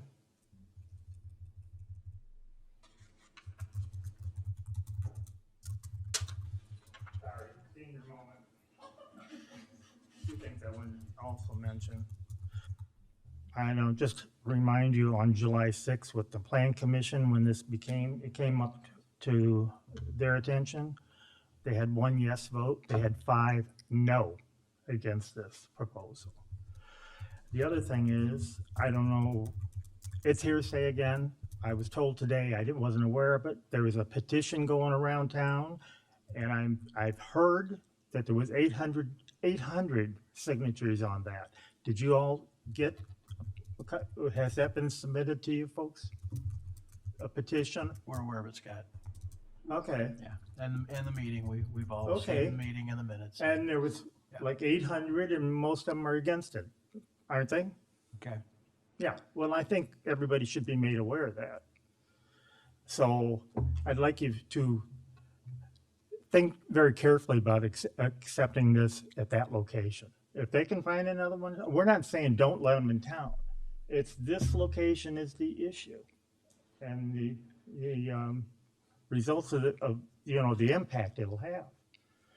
So listen to the advisory, listen to the people in town. Thank you.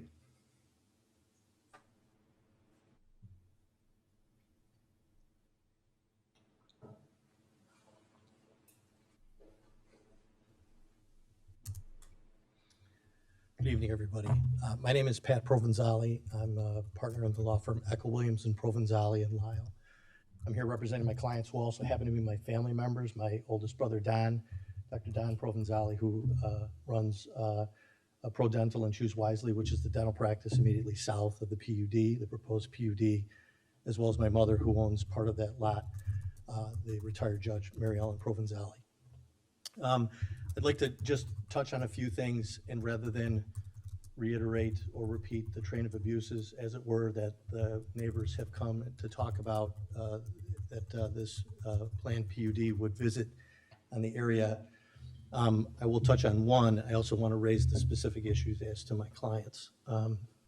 So as to what the community members have raised that my clients share, and the word disaster being repeated is obviously not a good one for the neighbors to be sharing about how they feel about it.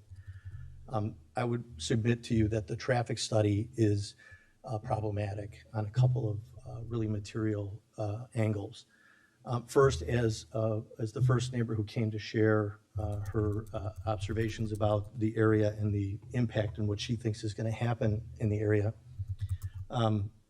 the comparables of the sites that were looked at to this site is not there.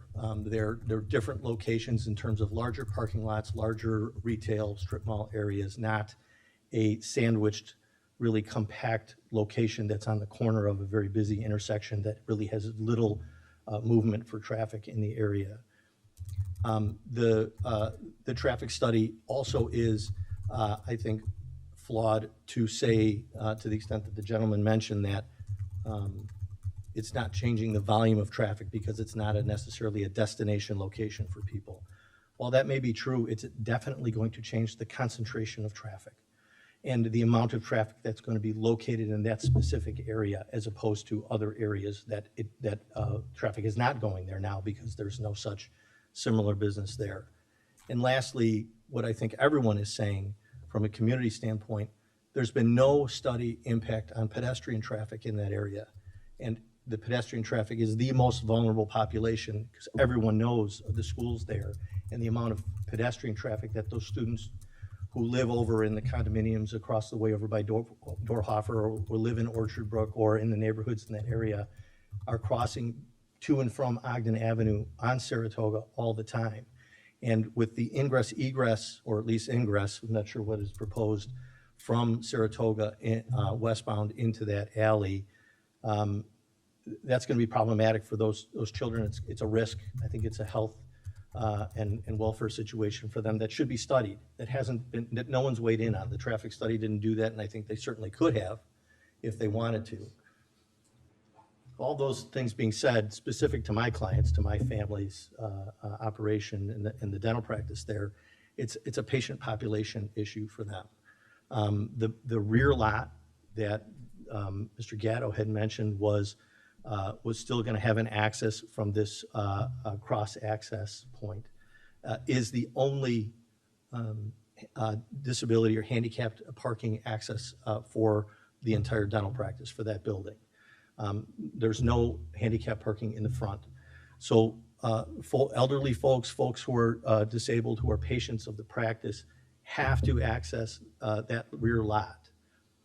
There have been comments and representations made about that if notwithstanding that the right-of-way is being vacated, that there's going to be some perpetual easement for access to there. If there is anything like that, and there's been representations that that's been shared with my client, it hasn't happened yet. So communication still has to go forward here so we can see the details, because we haven't seen what does the easement look like, what is the wording in it. There was also a comment Mr. Gatto had made about some consent that was given by the abutting property owners to the south as to the vacating of that right-of-way. If that consent was given by others, we don't dispute it. My clients have not, and we're the ones who are directly affected. We haven't been approached about agreeing to vacate the right-of-way to the extent that we would consent it. We've been approached about it, and there have been comments that there's going to be a right of a cross-access, but until Mr. Gatto had said it at the meeting right now, we didn't know it was in perpetuity, and until I read it in the application that was posted online today, I didn't know that it was going to be an easement. It suggested it was going to be some written agreement. And so all of those things are good news for my clients, but certainly we need to see the details, and we're asking the council to make sure that these things are followed through, because when it comes to patient safety, when it comes to folks who have to access that rear lot, for 50 years, that dental practice has been in operation, and for 50 years, that alley has been the access from Saratoga, where all the patients come. This is because the address for the dental practice is Saratoga. They come from Saratoga through the alley to get to the rear parking. And if that is obstructed because of traffic in the queue for this business, the only alternative that the patients are going to have is to go out onto Ogden Avenue, go around and come in through Linscott. And that's not going to be practical for these folks.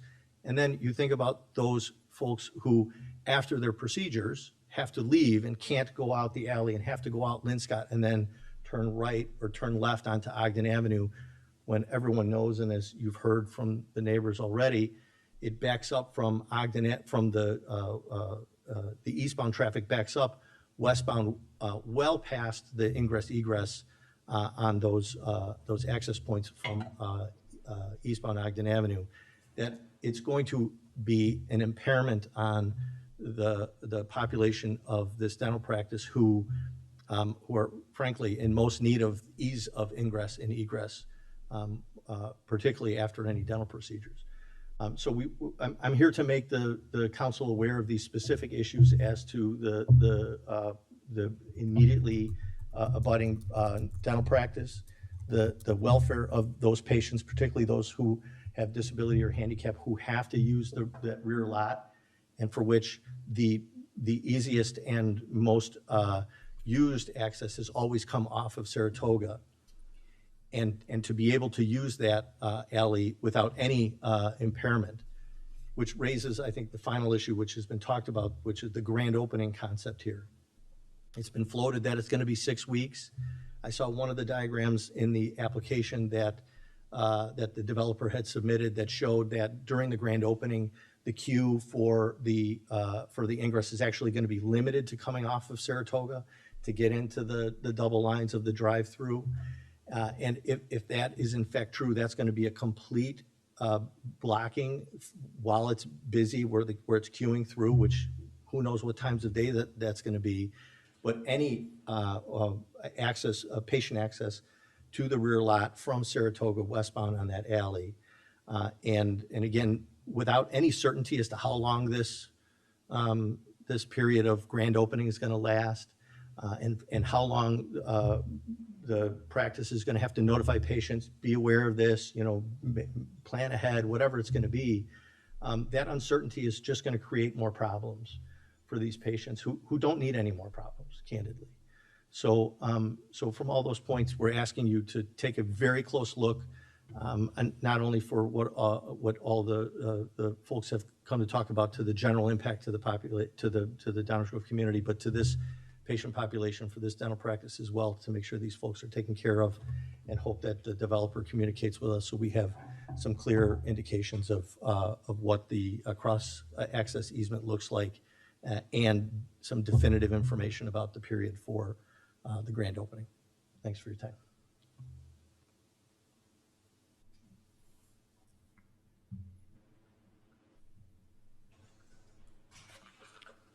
Any other comments on this item?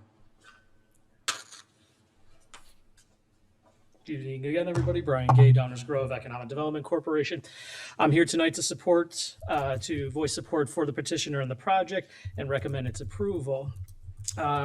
I think there's a lot of questions regarding the viability and feasibility of the site, and I'd like to explain a little bit on how we actually got to this point with the developer in Dutch Bros. So regarding how we got here, in 2023, shortly after I started with the village, we developed, along with EDC staff, executive board members from the Downers Grove EDC village staff, we developed the Ogden Avenue TIF closeout plan and specifically identified this site as one of our priorities. The Ogden Avenue, this closeout plan was designed to be a strategic spend down of the remaining TIF dollars available in that TIF for the Ogden Avenue corridor.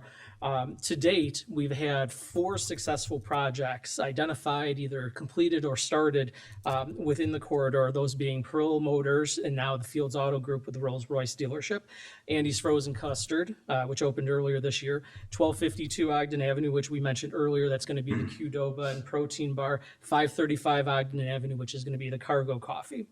As I'd mentioned, we identified 5 sites throughout the corridor.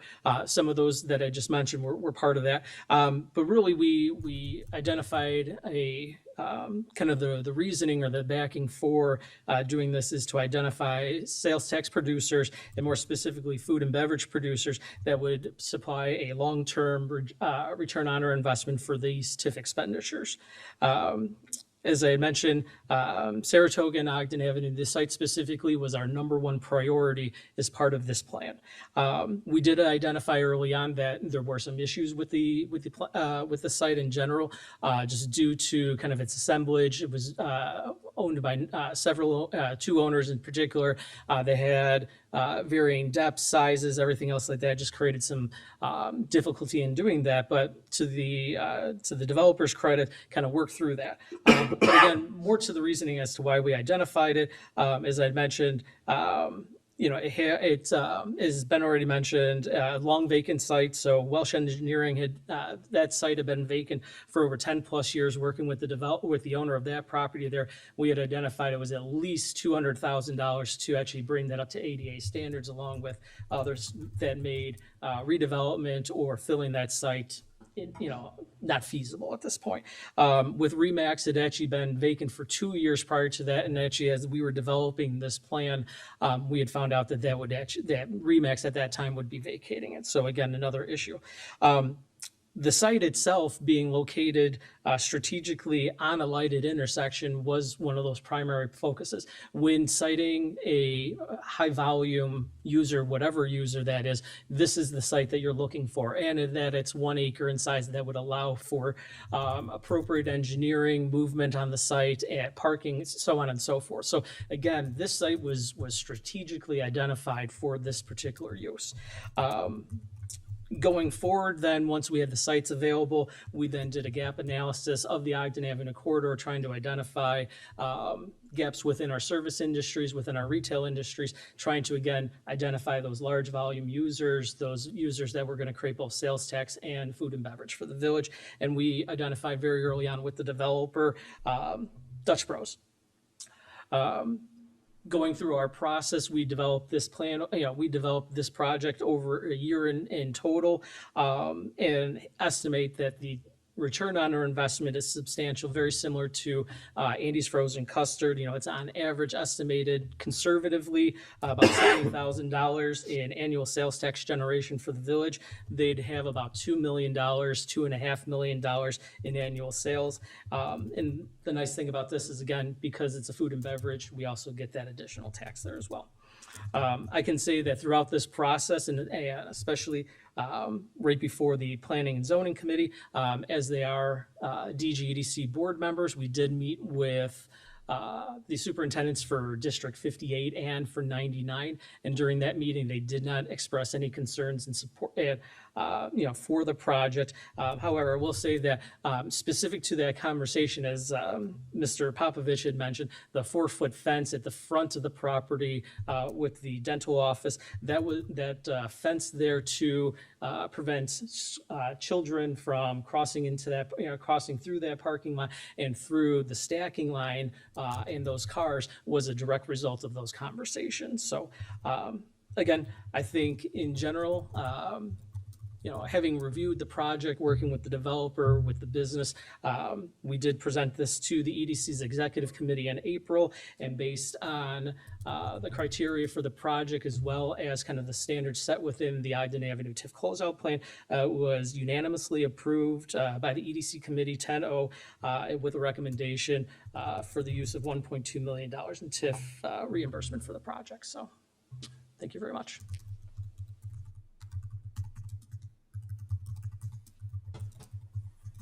The others on this item?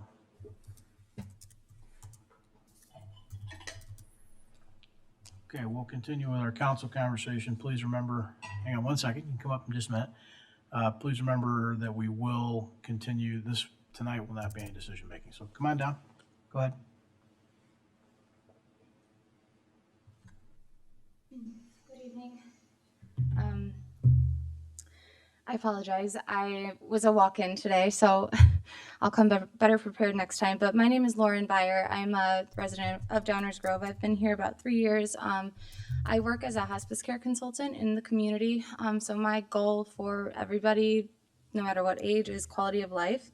Like I said, I wasn't planning on coming here today. I didn't know about this. I'm grateful to have learned a lot from my neighbors. And I'm a little nervous, but here we go. So I think that this could be a great opportunity for the community, because there's a Starbucks right there that does not have a drive-through, and working in the healthcare industry and community, I can tell you that there's a Good Sam Hospital, Good Samaritan Hospital, Advocate Good Samaritan Hospital is right down the road, and all of those clinicians and doctors and me dropping off all of those coffees and caffeine for everybody, that'll be a big help to be able to swing through, get a drive-through. Also, another neighbor mentioned like that people go to Jewel and Walgreens and run their errands, and I don't know about you guys, but when I run my errands, first place I'm stopping in is a drive-through to get my coffee to go do everything else. It appeared to me that the planned unit development, the PUD, addressed all of the safety concerns and fencing, and that there will be, sidewalks. And of course, we're all a community. We all want the best for our children and our peers and our humans. We're all a community. So I trust you guys to make the right decision and make sure that everything is in place if this decision is made for this location. Because I think that we all just want to make sure that we're all safe and happy and caffeinated. Thank you.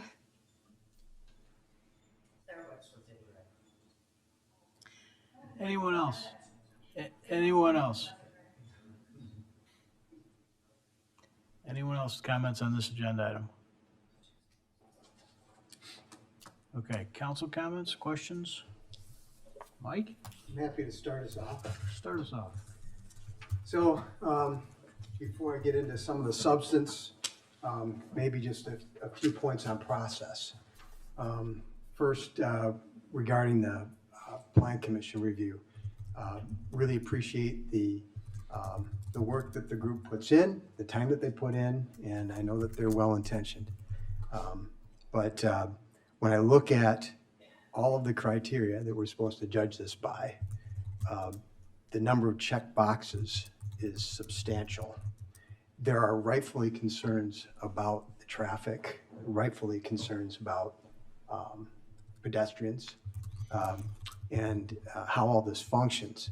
But I mean, if I had to boil it down to one sort of sentence, right?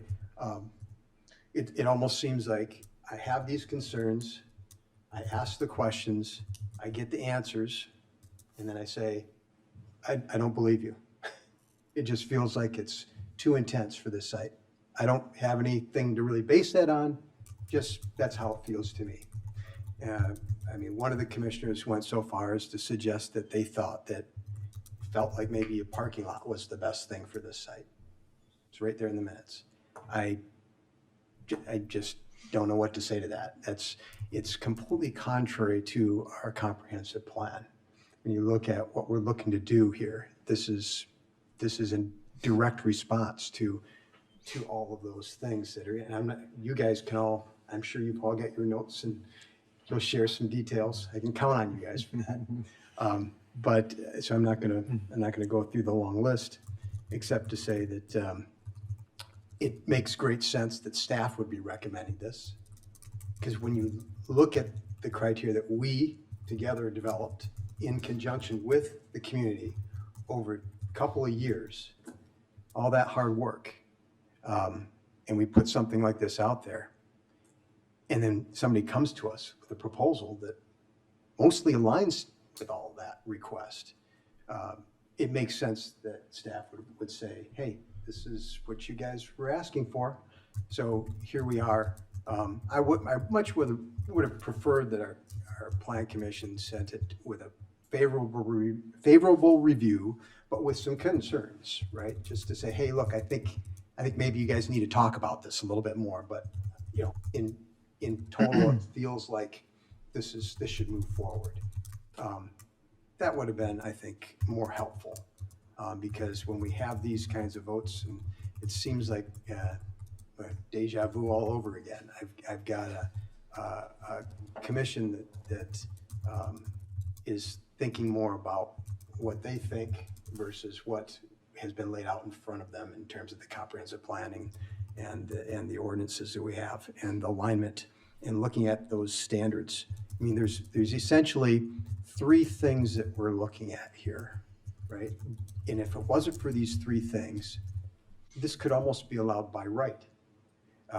You have a setback along Linscott Avenue that right now is about 2 feet. It's being increased to 5 feet. It's supposed to be 25 feet just per the zoning, so hence the PUD. We have the drive-through, because all the drive-throughs come to us as a special use, so that we can think about all this in great detail, how it's going to impact the area in terms of traffic, and we can then get these sort of traffic studies done. Believe them or not, I'm not a traffic engineer, but I tend to believe in the efficacy of the work and the thoroughness of the work. And in fact, you know, looking at how these things have been modeled based on worst case scenarios that are beyond the worst case scenarios that this company tends to experience, I appreciate that they're really, I mean, they're responding to this, and that's what this process is all about. And then the last thing being the alley vacation, and in this case, I mean, if there's an opportunity to basically preserve the function without us having to pay with taxpayer dollars to take care of plow snow or patch roads or whatever improvements, and put that on the private, I think that's a real win for the village. So I've got a few comments, questions regarding the setbacks. I was thinking that, you know, 5 feet is a little tight, but knowing now that building's only, the one that's there is only 2 feet apart off the Linscott Avenue, and knowing that as I look up and down Ogden Avenue, it's not an atypical situation where we have buildings that are sitting closer in terms of a front yard setback than what the zoning would typically allow. This doesn't bother me because I think it's fairly consistent. And I appreciate the fact that the new buildings, both of them being proposed, take away buildings that are there that are in substantial non-compliance with our setback requirements, and instead are putting something in place that is not only substantially in compliance, and you can look at the table, I'm sure everybody has looked at the table, about what zoning is requiring and what's being requested here. But they're exceeding on all those issues other than just the Linscott setback. Still, I have to wonder if there was any consideration given to maybe increasing that setback just a little bit more than the 5 feet. So that's something that I'm thinking about and would be interested in hearing from the petitioner on. There's an LPDA just to the south of this that I know our stormwater engineers are going to be looking at and in all the review for all of this. In fact, we're going to be looking at creating some more green space with this development. So I'm sure all that's going to get handled just fine. Seems to me that there could be some additional stacking that's occurring in the alley that's not being included and rightfully so in the study, because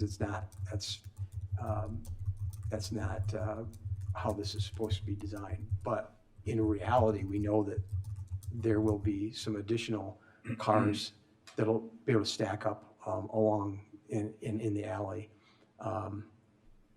So it really feels like some of those stacking questions have really been asked and answered, and I'm not sure where else you go with it other than to say I believe you or I don't believe you, and I don't have any reason not to believe this professionally done study, and to imply that maybe we always get this. Well, you did it in June and December or whatever, and it's you should have done it at other times or what. Based on what? This is what the engineers are recommending, and we've had great success with traffic studies in the past, contrary to maybe popular belief. I think that these things tend to prove out, and quite frequently don't end up being as bad as what the worst case scenario is that we're planning on. I'm wondering if there's a possibility of addressing some of the pedestrian safety concerns, and that maybe we should be looking at, on our side of things, some sort of how we control pedestrian movement across Saratoga going back and forth, knowing that we've got all these other uses just to the south and the southeast. We heard about our fish food pantry, our senior center, which is awesome, our township building there, and of course the students at Herrick and then down at North High. And I suspect that this location, and this wasn't in the engineering, so I don't have anything other than my suspicion, but given the proximity to the schools, that there might be an opportunity here for more pedestrian traffic than would typically occur in another Dutch Brothers location that's in a big shopping plaza. So I think that that's something that we maybe should think about a little bit in terms, I don't know if it's a crosswalk or something, but where the easement is going to occur or further down. But I would like us to think about that a little bit in conjunction with this.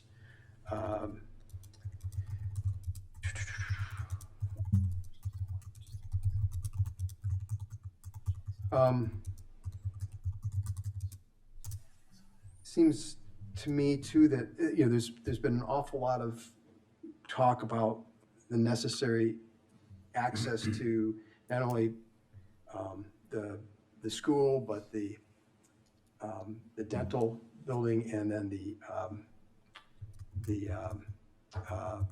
township office.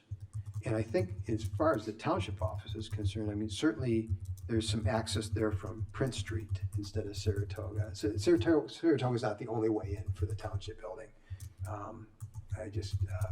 So if you look further to the east, there is a way in there. Certainly doesn't help if you're coming from the east on Ogden, you gotta make a left turn. So I get that. Concerns about this being too intense for this site, though, I mean, we're talking about Ogden Avenue. I mean, this is exactly the kind of place where we want intense retail sort of things to happen. And so that's, you know, kind of way I'm bending right now. I think that as I look at all the zoning map amendment criteria, the PUD review criteria, the special use criteria, the plot of subdivision criteria, the alley vacation criteria, of those, the only question I have is in regards to the alley vacation. My understanding is that there needs to be at least 2 property owners that have to consent on that. Is that true, staff? Yes. Yes. So, who are the 2 property owners consenting? The current property owners of 1205 and 1219 Ogden. Okay, so I just make that clear. So it did not require the consent of the owners of the dental practice building. So if there was any confusion about that, just to get that cleared up. I will also say that when it comes to safety, this council has demonstrated a great deal of attention and care and concern for pedestrian safety. The nearest thing I'd point to is Main Street just to the east, and how we narrowed the street at North High to decrease the amount of distance you have to travel to cross the street at the high school, taking it down to the 2 lanes plus the center turn lane from the 4 compressed lanes, speed limit, signage, striping and painting things that we've done. So I hope nobody thinks that we're not concerned about that. But we also have to look at this as, I mean, this is Ogden Avenue. This is a signaled intersection. As Brian Gay pointed out, this is the kind of place where these kinds of businesses want to be. And it's really, I mean, if we don't approve this, I think it ends up sending a message to public at large. Hey, I mean, your comp plan didn't say, well, we want all this except if there's real concerns and you don't believe traffic studies. I don't have much to base this on, and something's going to happen here, one way or another. And I can't imagine. I mean, any successful business existing at this corner is going to change fundamentally some of the traffic patterns. It's going to change how people have to plan their day, that sort of thing. I don't think that we're in the business, though, of trying to deny property owner from being able to build something that the property is zoned for. So that's kind of where I'm at right now. I'm very interested in hearing what everyone else has to say. I know that there'll be some good questions.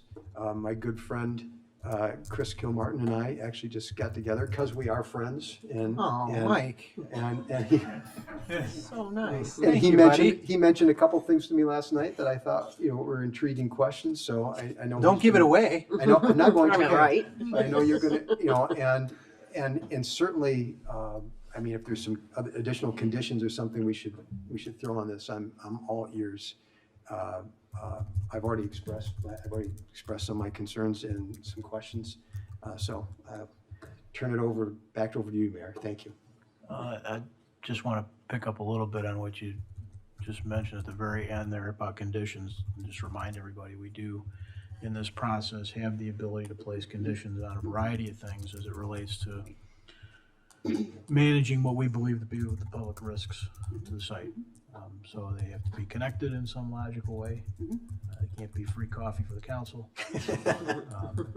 But it is an important aspect, and it is also true for the public watching that it is not uncommon for special uses across the community for decades to have components of their approval that did require any number of aspects, from operational things to physical things to street-related things. It's quite a bit out there, so. Well, Tammy, go ahead.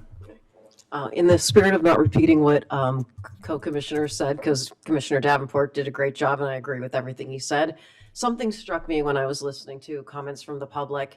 And while the premise has to be that our decisions here are based on what's best for the community as a whole, some of the comments were a little bit more tailored to a more narrow interest, but I think a theme that resonated through that does impact the community, as Commissioner Davenport mentioned, was the traffic problem. But something I'm seeing as maybe a contributor to a traffic problem, if it's going to happen, and again, we don't even know if it's going to happen, it's just kind of one of those what ifs, is maybe if Herrick takes some more responsibility in dealing with the problem that it faces with traffic pickup. Granted, I'm not a biological parent, but many times I've picked up my stepdaughter, and it's something that the schools, frankly, don't have quite the handle on, that experts in traffic planning and traffic studies do have a handle on. So maybe if there's some cooperation with the school itself, some of these concerns would be alleviated, and all the fears could hopefully be rendered premature or even unnecessary. So that's all I had to add, and I'm sure my colleagues have some better scripted comments, but that just struck me today. Thank you. Leslie, go ahead. Yeah, mine are not scripted, so they're just little doodlings on here. I feel like people who have scripted comments are getting a bad rap. Some of us just like to make sure we cover all the points we want to make. Yeah. I also have to agree with my commissioners. Our role up here really is to look at the standards of approval, see if they are met, and make the decision that's on the best interest of the community. I know that, I can see in the audience when people mention sales tax numbers and whatever, a little bit of an eye roll, a little frustration, but that has to be a part of what we do up here, because the sales tax revenue helps reduce the amount of taxes that you're paying. And so that is part of what we have to do to balance up here. And I am, the humanity one of us up here. I'm always the one trying to bring the human aspect into it. Come on, look at me. Wow. You know me. Our conscious. Yes.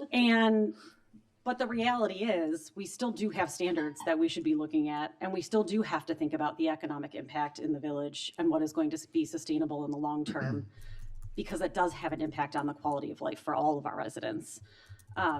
So I do want to point that out, that when you hear dollars, it's not just because we all care about the money, right? Like, we're not personally benefiting from this. The village isn't, benefiting from a specific business, but when we diversify our sales tax and the money that's coming in, it really does mean that the burden comes a little bit more off of the taxpayers.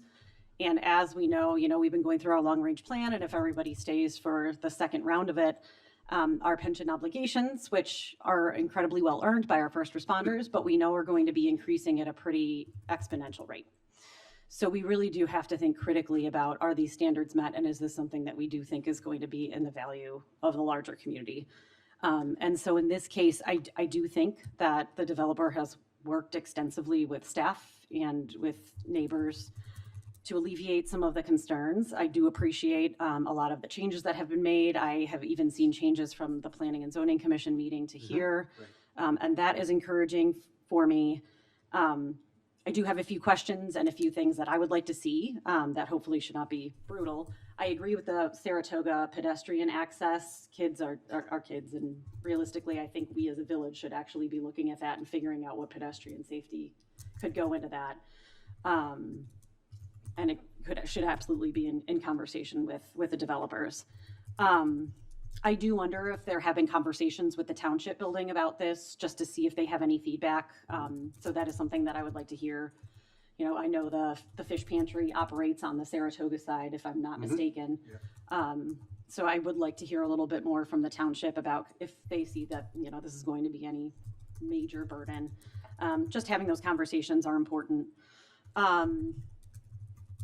I do agree with Commissioner Sarver, and I am a biological parent. Granted, I'm on the south side, so my child goes to Fairmount, and next year she's going to go to O'Neill. So, but I am familiar with the drop-off lines, and I don't want to tell somebody else how to do their jobs, but this is a District 58 problem. And it's not just at Herrick, it's everywhere. And since we just had a large renovation, I'm a little disappointed to hear that things are still challenging. But I do think that if there's horrible backup because folks are lining up when the gates are still closed, I think that is an issue that we probably need to be discussing with District 58, even just as residents and as parents. And I am never shy about speaking my mind when it comes to anything. So hopefully we can move forward with that. But I think I agree with Commissioner Davenport with regard to, we have these professional traffic studies. I do not know anything about them. I appreciated actually the fact that they used the 7 Brew from Naperville instead of the more conservative numbers. I do think that that helps alleviate at least some of my concerns. I was really, when I saw the Planning and Zoning Commission before we kind of talked about a lot of this, I had some concerns, but I appreciate kind of going through that. One area that I am interested in is just in terms of noise.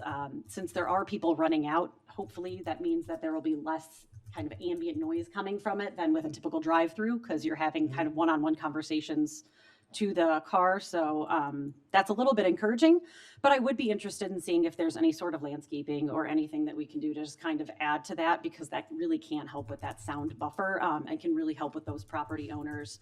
You know, there's only a couple houses there on Linscott, but it still is a quality of life issue for them. And so I do think that that's an important thing to consider. I would also like to see it be dark sky compliant lighting. 1, it helps with our sustainability initiatives, and 2, it will also help with that spillover for quality of life of the surrounding properties of the lighting. So that could hopefully should not be too challenging this day and age. It feels like that's a pretty readily available option. And the only question I actually had, now I do think likely this is the alley vacation is fairly reasonable, but I am a little bit curious as to if it's going to be maintained as an alley and we're going to give access to the business, which I think absolutely needs to be part of this agreement, of course, and needs to be, a written contract, in perpetuity. I do think that that's important. I do have a few concerns of those couple of folks who live on Linscott, and where using that alley over to Saratoga to turn left honestly is the safest option for them, for Ogden Avenue, for pedestrians. And if we vacate this alley, there's no guarantee then that they will be able to use it. So I do have a little bit of concerns there of vacating the alley just from the safety perspective, because there's if you're on Linscott, you would then have to turn left in a non-signalized intersection if you can't use that alleyway. So that's just one thing I'm not sure about, but I just wanted to vocalize up here and see what other folks thought. But those were kind of the big things that I had. But overall, I am not seeing anything that is too big of a red flag that I don't think that we can work through, knowing that we have a PUD and a special use and can put some of those conditions on that we've already been discussing. So that's all I have. Thank you. Chris, go ahead. Thank you, Mayor. So I just want to first say an appreciation to staff, the petitioner, to all the residents that came out. I think a lot of great questions came and a lot of opportunities to answer those questions came from that discussion. So that's been fantastic, very, very engaged. I think for me, there are a couple of concerns that I think with some more information from the petitioner might help. And I think others might see some value in this too. I would say, look, I don't think Dutch Brothers or the developer has any interest in causing any sort of safety concerns or traffic concerns. At the lowest common denominator, it's just not good for business. Yeah. So, and I think we've got, well, I'll just say, I think a developer who has an interest in our community, having developed here before. Having said all that, there are two windows that I have concern with, and those windows are the opening surge, which is where I think everyone is sort of turning and looking at Seven Brew and having agita around that, which I completely understand. And then what happens what's it look like when it's normalized? And I will also credit the petitioner. They came to the Planning and Zone Commission meeting with a active plan on what to do during this opening surge. I would say testified that they would be in it until it was resolved. And so that is encouraging to hear that. I think the points made about this being a corporate-owned store does carry some weight with me. This is not a one-off or two-off. This is a company, I don't know if they're international, they're certainly national, that I would suspect has an obligation to the communities that they're in and would live up to that. So I think there are a couple things that I would like to see that would help me understand or get a better feel for what we might expect, because it is this opening surge that I think is a concern that I happen to share. And so we have some examples. So what wasn't discussed tonight was in the Planning and Zoning Commission was a little bit more, maybe Brian mentioned some of the stores that have opened up. I believe, correct me if I'm wrong, the first store here is Melrose Park, and there are a number that you talked about opening up. So what I would like to see, and maybe my fellow commissioners would be interested in what as well, is just an understanding of what that looked like week by week, and maybe even the first week broken out by day, so we can get an understanding of the actual numbers. I think the representative from Dutch Bros came and said they expected a 50% drop off. Okay, I believe this organization has harder numbers that they could share, if willing, to give us a sense of what we might be looking at. So literally, it's just trying to understand, what does the first surge look like, how long that surge takes to trickle down to what we'll call sort of steady state, and maybe using Melrose Park, not place, Park, as the example. The other thing that might be helpful is, I think, so on the website, they have like 230 stores in Texas.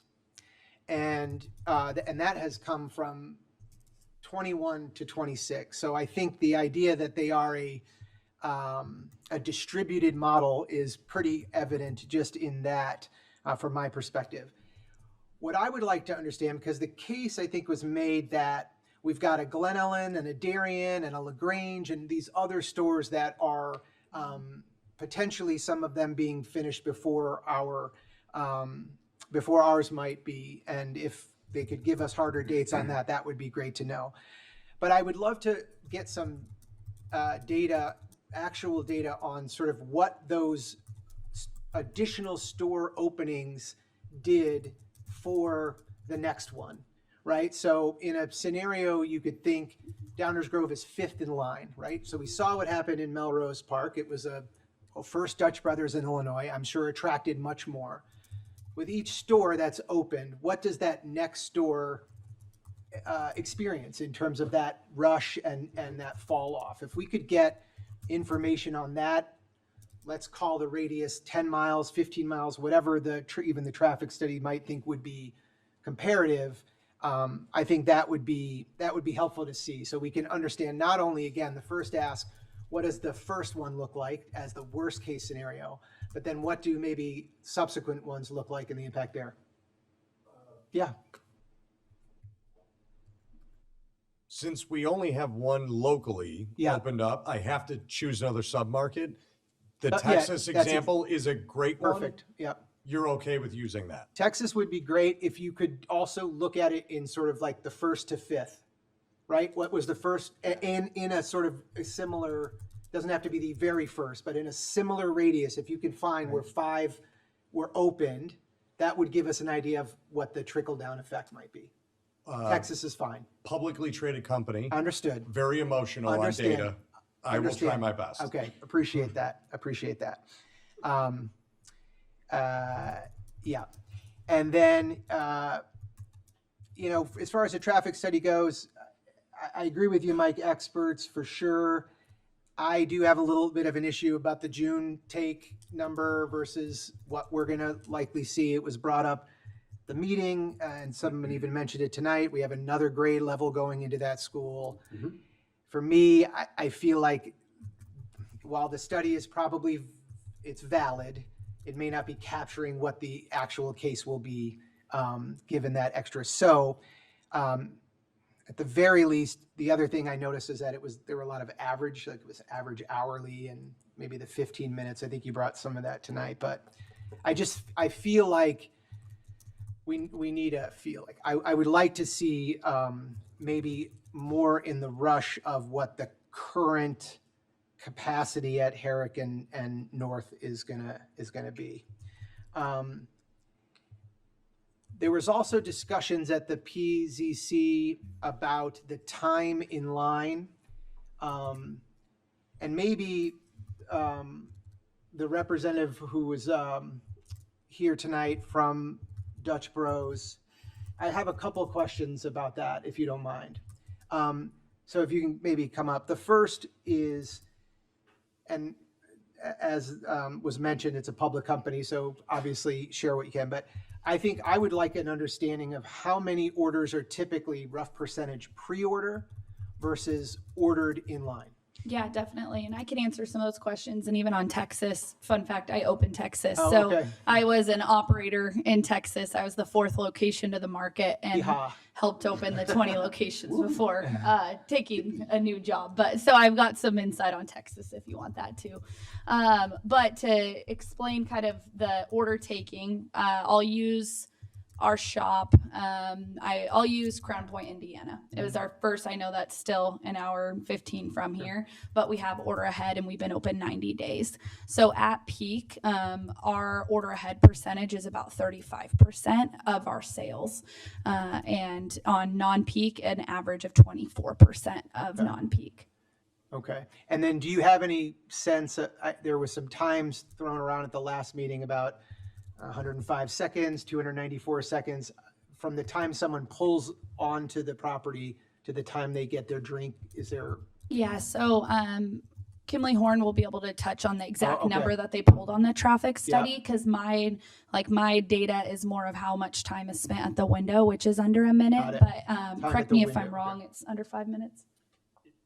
The 294 seconds is what we observed at Seven Brew, so that's right around 5 Seven minutes. Brew. So that's time in the drive-through. That's not necessarily the time in the Dutch Bros drive-through. That's what you use to model based on Seven Brew. Correct. Okay.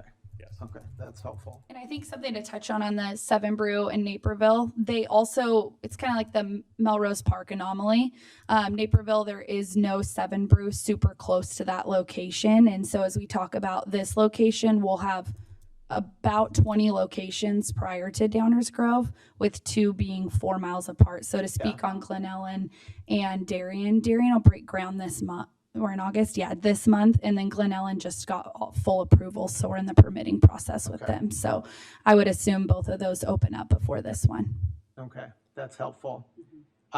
Anything you want to share on? Do you want me to Texas? talk about the opening or Texas? I'm more than happy to. That would be great. Okay, Yeah. so Texas, I was an operator at the point, so kind of explaining Dutch Bros and what we are. So I'm a business coach now. I oversee the operators that go into the market. But I was an operator when we opened Texas. I opened the 4th location in Texas. And so my first location when we opened was busy, 4th and Market. But I opened 4 more locations. In my 4th location was 100 plus locations. And percentage wise, I'd give you an example. A shop that is 5 miles or less away from a Dutch Bros, the sales transfer there is pretty significant, about 15 to 20%. So right now, when I look at Glen Ellen and Darien, I'm seeing that difference. And I'm like, oh, it will never be a Melrose Park. Melrose Park is our anomaly because it was first in market. And then one thing I do want to touch on, yes, we are 50% slower 6 weeks later. We want that. We don't want a shop that does, to Mike's point earlier, we don't want one shop doing 6 million a year. We want 3 shops doing 2 million a year, because that's not sustainable for the customer. It's not sustainable for the neighbors. And so Downers Grove, where we're at in our DMA of growth, it won't be a Melrose Park because we don't have that example. And then I would just talk about the grand opening. Grand opening week, we just opened Buffalo Grove last Wednesday. I'll give an example. Today, we're 6 days later, we're doing like $9,000 less than what we did on opening day. Give me percentage of. Yeah, so like 20% slower already, and that's the Tuesday following opening. So the first 2 weeks are very heightened. I won't lie about that, right? It's the hype. They're excited. They're excited to have Dutch Bros. And then every week following, like I track the first 12 weeks of opening, and after 12 weeks, it's like a fully normal line, which is an average of 12 to 15 cars in the line at any given, like that's our peak. But yes, that first 2 to 6, I know a couple people had mentioned the 6 weeks. It's like 2 to 6 weeks, but I'm very confident watching Texas open 20th compared to even 1, 2, 3, 4 is a big significant difference for our growth pattern. Okay. That's great. Thank you. That's Yeah. helpful. And then I guess last thing is just on grand opening to ease on the schooling, all of it. We have traffic controllers that come. So we hire third-party traffic control. They come take care of the line. So if you wanted one on Saratoga, one on Lynn Scott, we will hire as many as we need, and we'll keep them as long as we need. So like Melrose Park, we kept them the first 4 weeks because that's what the demand was. But Munster, which is one we just opened on the other, on the border of Indiana, we only needed them for a week, and then we were pretty solid on what our business was going to be, and we'll keep them literally as long as we need. So if we need them at school pattern times, we can absolutely do that for you guys, because we want to be good partners in the community too. And the last piece I want to add on that is the sound. Landscaping, absolutely, that's not my expertise. I'll leave that to the developers. But Munster, Indiana, there is a fence and then apartment complex, and we worked with them. We just keep the speaker off outside. We have like music at Dutch Bros. That's part of our vibe. We just keep that either to a minimum or off at all times of the day, not even at 5 a.m. We just keep it off to be respectful to the neighbors, and that helps alleviate that. And then talking voice, you can't hear us talking to the customer at the car. So I just want to address that. For clarity there, when you're talking about the drive-through speaker, there is you don't use the actual speaker system? Yeah, we don't have a squawk box, I'll say that, but like a speaker that has music coming out of it, we keep it at a low minimum, or even off in the later hours, just to respect The the orders neighbors. are taken by individuals out in the drive-through and or at the window. Yeah, you'll never hear like this happening. Okay. All right. Okay, that's helpful. Thank you. Yeah, any other questions you guys have about operationally? Cool. Thank you, guys. Actually, I do, but I was going to let you finish first. Yeah, no, while she's here, go ahead. Okay, yeah, thank you. Yeah. So earlier you started discussing the differences between Seven Brew and Dutch Bros. We heard a little bit about it. Can you go into more detail about how you are distinguished from the Seven Brew that we've been talking about all night? Yeah, I won't say like distinguished difference because I don't work for Seven Brew. Okay. But I think talking about Dutch Bros and what I know about Dutch Bros and being 15 years in, I think the biggest thing for us is when we talk about grand opening, we take a team, we call them mobsters. They are, I know it's Dutch Bros, okay? Not Dutch Brothers, right? There's all the things, mobsters. But we bring a group of traveling trainers who come and help train to make sure that if we are high volume, like Melrose Park when it first opened, we make sure that people who have worked at Dutch Bros for an extended period of time are helping have a smooth interaction, and we're getting the line out quickly. So that is one huge change. The traffic control, we'll have them as long as we're needed, and we'll have multiple of them as long as needed. And then I would say on the operational standpoint, we're consistent across the board. So me as the business coach, my sole role is to make sure that we have operational excellence, strategic thinking, and making sure that we are going into this market smart and consistent, and we're not doing anything that's like, oh, let's try this. We're doing what works and what we've learned in other markets such as Texas. Now, have you guys ever done anything with pedestrian safety with the traffic control? Because that's one of the big concerns I've heard, and it's one that I still have as a parent with a kid at Herrick and at DGN.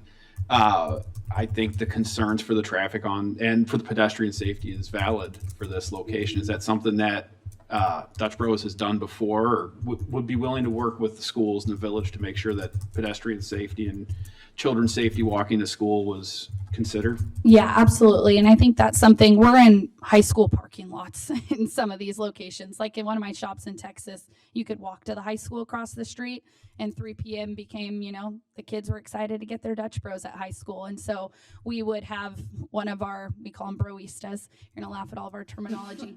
But we call them baristas, and we would have somebody making sure that the kids get across the line safely, back safely, so that we're being good partners. We're not, I have a kid too. I'm not trying to, get a kid hit by a car in the parking lot.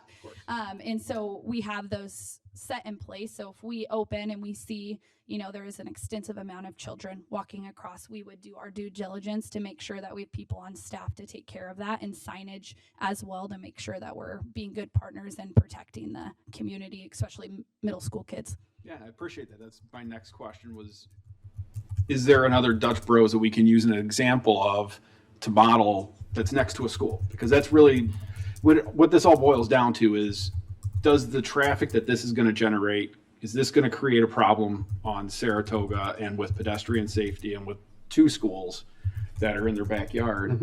And honestly, if we had some examples to look at, I think it would be helpful for our decision. Yeah, absolutely. Do you want photos or stats behind the data? Anything you can give us Yeah. would be wonderful. I have literally 2 locations in Texas right now that I'm like, oh yeah, I have, I used to work at them. So I can get that And over Texas to you is guys, great. no problem. Beautiful. Great. That's all I got for you. But Awesome. Thank I you. have more questions for our traffic study, but I cut you off already, my friend. No, that's fine. But that was great questions. Thank you. Yeah, I think I'm good. Thanks. Okay, thank you. Appreciate it. Yeah, so in terms of some additional conditions, the mayor talked about conditions on what, did some brainstorming on this. So this is a first reading discussion. I want to throw this out to my colleagues here, and the developer and Dutch Bros. I think it would be great if we could open this in summer. I think it would be helpful if the initial surge was during the time when traffic was not what it is at the schools. I don't know how we do that. I don't know how you plan for that.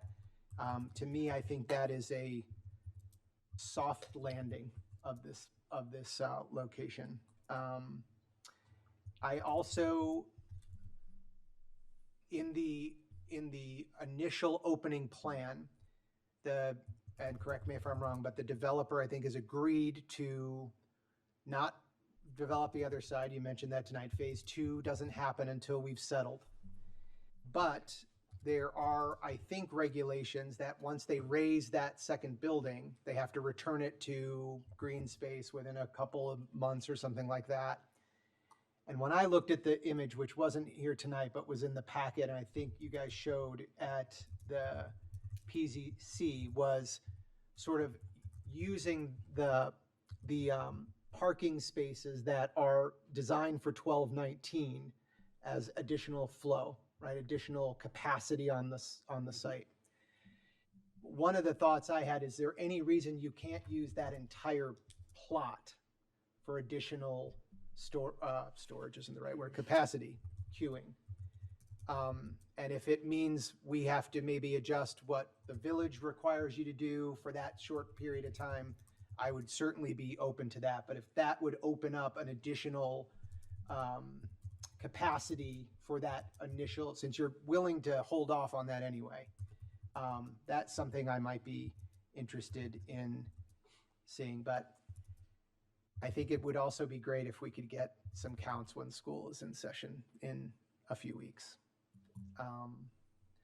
So I'll stop there and give my fellow commissioners an opportunity to speak, but that's kind of where my head is. I think if we've got some little more data around what we would expect, it's not that I don't believe what the traffic engineers say. It's not that I don't believe what even the petitioner is saying.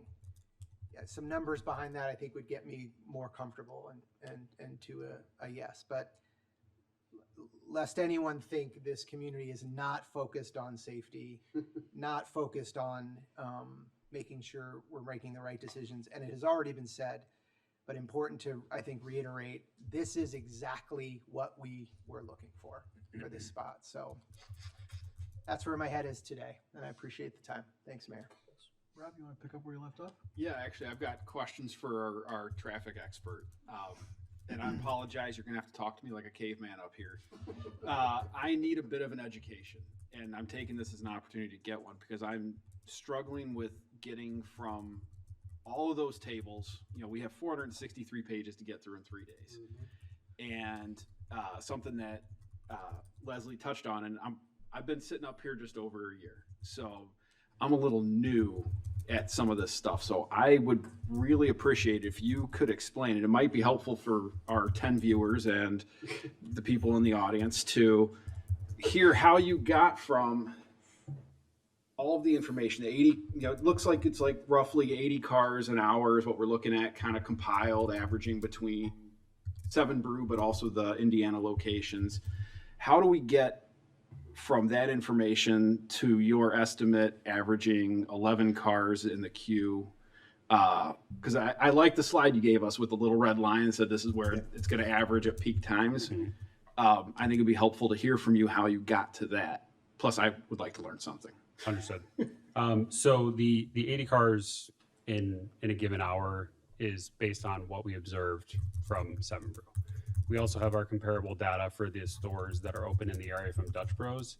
And what we were seeing when we were looking for that is that generally that was lower than 7 Brew. So we decided to use, or sorry, lower than Dutch Bros. So we decided to use the 7 Brew data in the study because we felt that was more representative of kind of this elevated or worst case scenario. In terms of what you're seeing related to the drive-through stacking, the way we calculate that, it's a statistical queuing model, but I'll try to break it down for you. Caveman. I need caveman. Exactly. So break out the puppets. So I would love that. We looked at when we were observing the drive-through at 7 Brew. One of the things we look at is just how long it takes the car to get through the drive-through. So you heard Commissioner Gilmartin mention 294 seconds, roughly 300 seconds. That's 5 minutes.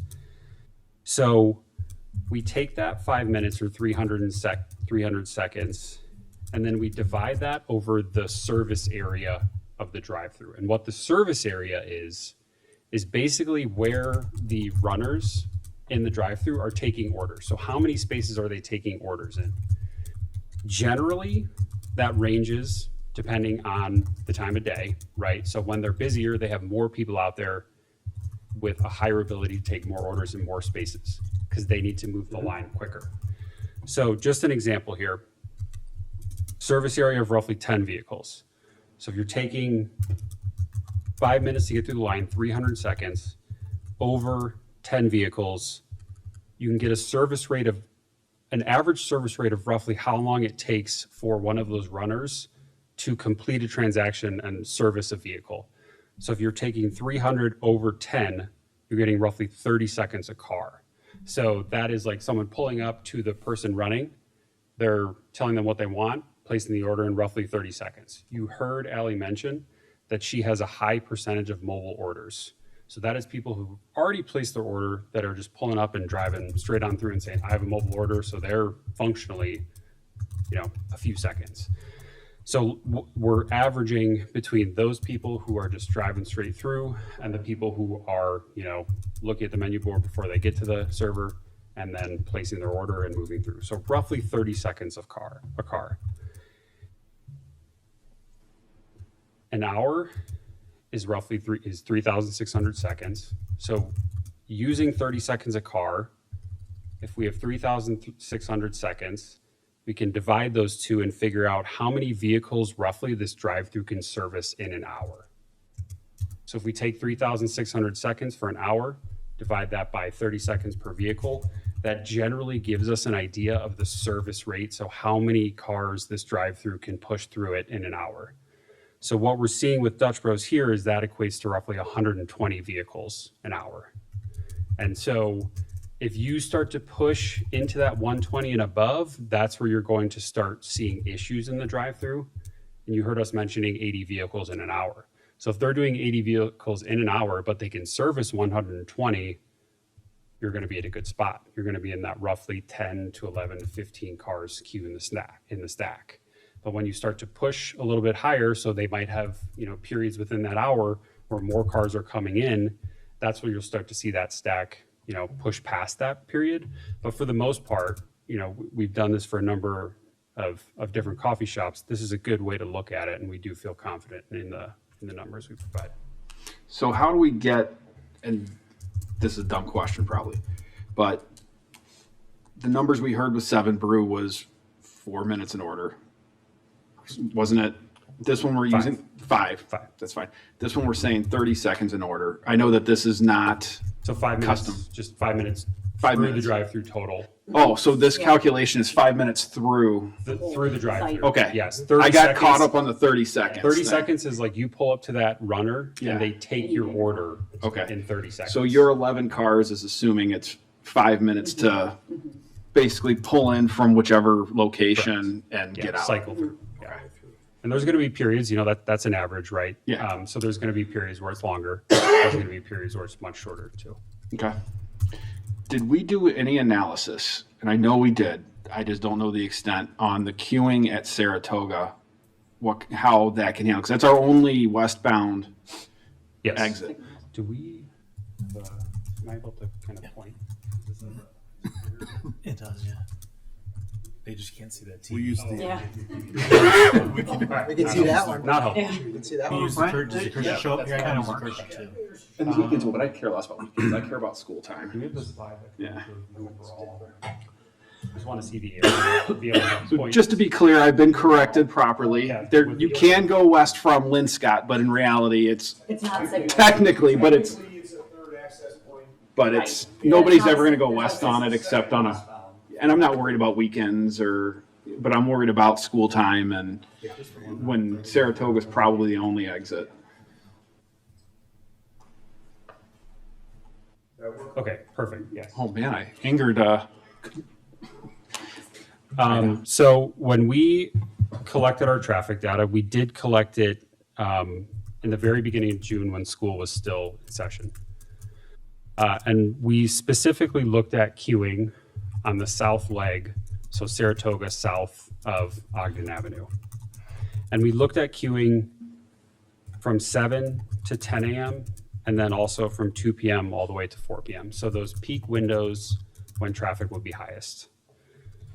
And so what we noticed, and this is also in the traffic study, is that your greatest period of queuing on Saratoga in that location occurs for roughly a 15-minute window in the morning. So that's from 8:15 to 8:30. And then also a 10 to 15-minute window in the afternoon from 3:20 to 3:30. And so what that tells us is largely, from my perspective, the queuing is mostly school traffic. Yeah. And I'll kind of describe what that queuing is and what it's not, and then also how our traffic interacts with it. So in the morning, the left turn, so you're driving north on Saratoga, making a left turn to head west on Ogden. The queuing during that peak window in the morning is roughly 6 to 7 vehicles. And this is observed by setting up a camera and us looking at the intersection. So that 6 to 7 vehicles roughly puts you around where our access point is located. So those are probably, parents coming to drop their kids off at school, traveling north back on Saratoga and heading west to probably go over to the interstate. So we do acknowledge on our site that we'll be doing business during that time. So vehicles that would be looking to turn onto Saratoga, they likely may run into that queue. However, we do have more than enough space on the site to store those vehicles for that short window of time. Additionally, we have the relief valve at Linscott if we needed it. Also during that morning window, so now we're moving from the left turn lane to the through lane. actually, I'll stay on the left turn lane in the afternoon. So I kind of mentioned why that queue was there in the morning. So it's likely parents who are, coming south to the school, dropping their kid off, heading back up to Ogden, and then turning left to go west on Ogden and get to the interstates. In the afternoon, we do not see that level of queuing for the left turn lane. So from 6 to 7, we see down to around 3. And I think my thought on that is because the traffic associated with the parents going to the schools is different, right? So they're coming home from work, they are going south to pick up their kid from Herrick, and then they are not going back west on Ogden to the interstates. They're either going straight north into the neighborhood or straight south into the neighborhood. Yeah. So that's why you don't see that level of queuing for the left turn. Can I just make one point? Yes, I'll get to the through lane after. Yes. The high school would not have been in session in June. It would have only been the middle school. Okay. Just a point of reference, just. Thank you for that. For the through lane, so this is people who are traveling north on Saratoga and either going straight through north into the adjacent neighborhood to the north, or they're going to turn right to head east onto Ogden Avenue. The queuing for this through lane we observed is longer, right? So in the morning, it is greater than those 6 to 7 vehicles. We observed 12, 14, 15 plus. So this is queuing through our driveway and to the south. The same is true for the afternoon, about the same queuing levels. For our traffic, the way we anticipate traffic to use this site is if one of our cars were to get into that through lane to either head north or east, we do not feel that that is very likely. If they were going to be traveling east on Ogden Avenue, they're going to stay and use the Ogden Avenue driveway. They're going to enter the site, and then they're going to exit back out on Ogden Avenue and just continue east through the light. They don't have any reason to get out on the Saratoga driveway. If our traffic perhaps is heading north into the neighborhood, there may be a few of them, but in my opinion, I believe it's probably traffic from that neighborhood that has come down to Dutch and is going back to that neighborhood. So we feel it'll be a very limited amount of cars that will do that. And the primary generated traffic by this site is going to be eastbound traffic flow on Ogden Avenue based on what we can see. So they're going to make that right turn in and then that right turn back out. So I think that is kind of maybe helps describe the queuing situation on Saratoga. So we definitely, we hear the community, we observed, we were out there, we definitely noticed it. I think there are just some unique characteristics to how traffic will use this site that kind of limits the impact on that current scenario. And Can you touch on the dispersion, the 50%, 50% in the absence of Lynn Scott? Sure. So in the traffic study, one of the things we do in these studies is try to be as conservative as we can, right? Try to stress test the network to make sure that whatever we're throwing onto it, it can accommodate. So in our study, we assumed that traffic would be equally coming from the east and west, so 50% from either direction. I think in reality, once this actually opens and people start to use the site and understand the area, you're going to have a much heavier flow of eastbound traffic. So I think you're probably going to get something more like 75% versus going east versus 25% going west. I don't know. Downers Grove loves their coffee.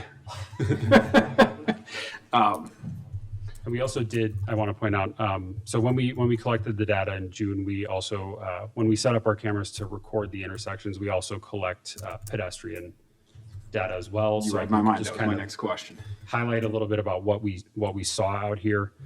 So we collected that pedestrian data during the same times that June? Yes, during the same times that the school, when kids would be walking to school. So on the west side of the intersection, so you're crossing north-south across Ogden Avenue, during the 7:30 to 8:30 morning period, there was 4 people that used that crosswalk, so about 1 every 15 minutes. The east side of the intersection going north-south, there was 2. And then if you go to the afternoon period, that west crosswalk, there was 2. And the east crosswalk, there was 11. So there's a little bit higher on the east crosswalk. We also collected down at Saratoga and where our access point would be on the alley. So you generally just see those volumes pull down from Ogden for the most part, which kind of tells us that it's students walking north and south on Saratoga. But that just gives a little bit of context to how much volume we're talking about here based on what we collected. But not to be combative, that did not include the high school. That's correct. Okay. So those numbers are a little, I would say, lower than what we would expect, especially with the fact that I think the middle schoolers aren't walking as much as the high school kids are. So Yeah. just a point of clarity there too. Yep. And honestly, I think that the traffic study we have is incomplete. It's not even your fault. It's the variables that we have with Herrick getting an entire new grade coming in, and then a lot of these studies coming in with, I mean, the entire bus route runs through DGN through Saratoga. I don't know if that was even captured here with the traffic in June too. I mean, I think one of the questions, this isn't even for you, it is what it is. I mean, what I'd like to see is an update on the traffic study, you know, especially knowing that 58 is very well aware of some shortcomings, and I'm hoping that they're going to deal with this gate. It sounds like we've been talking about the gate, where we can see the interaction between 58 and the actual traffic that we're going to see at Herrick with this additional grade. I mean, my 8th grader had 330 kids in their class. So what we're saying is we're adding another 330 kids. We're not sure if all the buses were considered just because DGN wasn't in June. I mean, and this again, this would be a condition that I'm looking for. Is I would like to see this application held and get an update on the traffic study, just so we could have some more real life numbers to what we're seeing this fall with these new variables.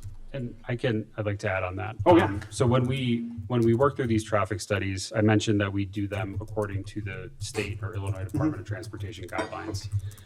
One of their guidelines is that we collect information in a given year, 2026 in this case. They have a provision in their guidelines where we are taking those volumes that we collect in 2026 and we are projecting out 5 years into the future. And that is after the development is built. So we assume the development would be constructed and operational in 2027. 5 years after that, you're at 2032. So the way we project into the future is we contact what's called the Chicago Metropolitan Agency for Planning, or CMAP. They likely might have been involved in your guys' comp plan, things like that.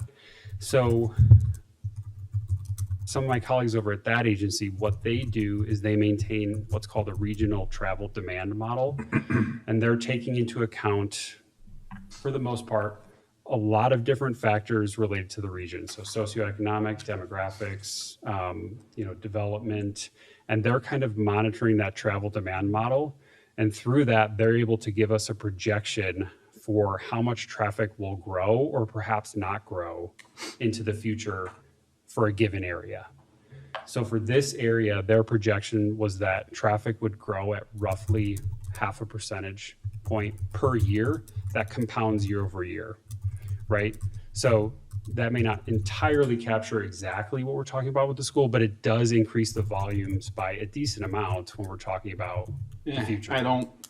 300 school kids, all the parents that drive their kids, a bunch of school buses. I'm not convinced that captures this. I mean, this is an incredibly unique situation. And I think this is not just about me feeling good. It's about the community feeling good. And I feel like this information would be helpful for everyone to have a better understanding of what the traffic actually is. And that these numbers that we're seeing are actually real, So that's kind of, I can see my colleague here wants to jump in.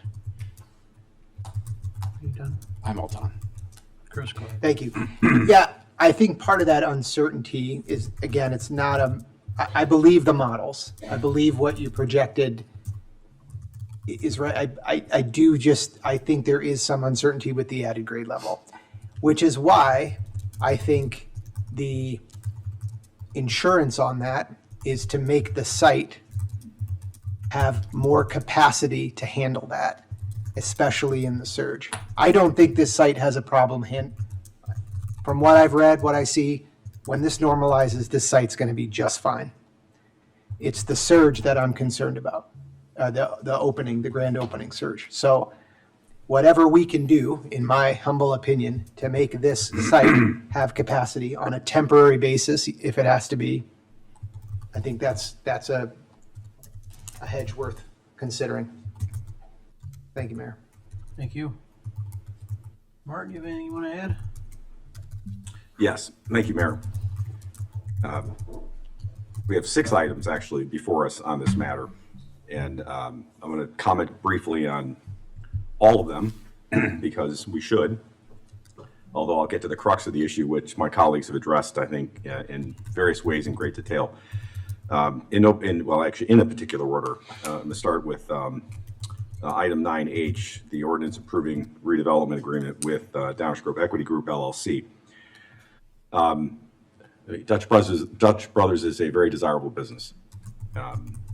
Our president and CEO of the Downers Grove Economic Development Corporation, Brian Gay, who we partner with as a community on behalf of our residents to attract vibrant businesses to our town for the reasons that Commissioner Sadowski-Fugit said, help to offset what otherwise would have to be paid for by property taxes. So that money actually goes to the community is where it ends up going. Take care of a lot of things in the community that otherwise property taxes or other things we have to pay for. And we have been fervently focused on economic development for that reason for over 2 decades.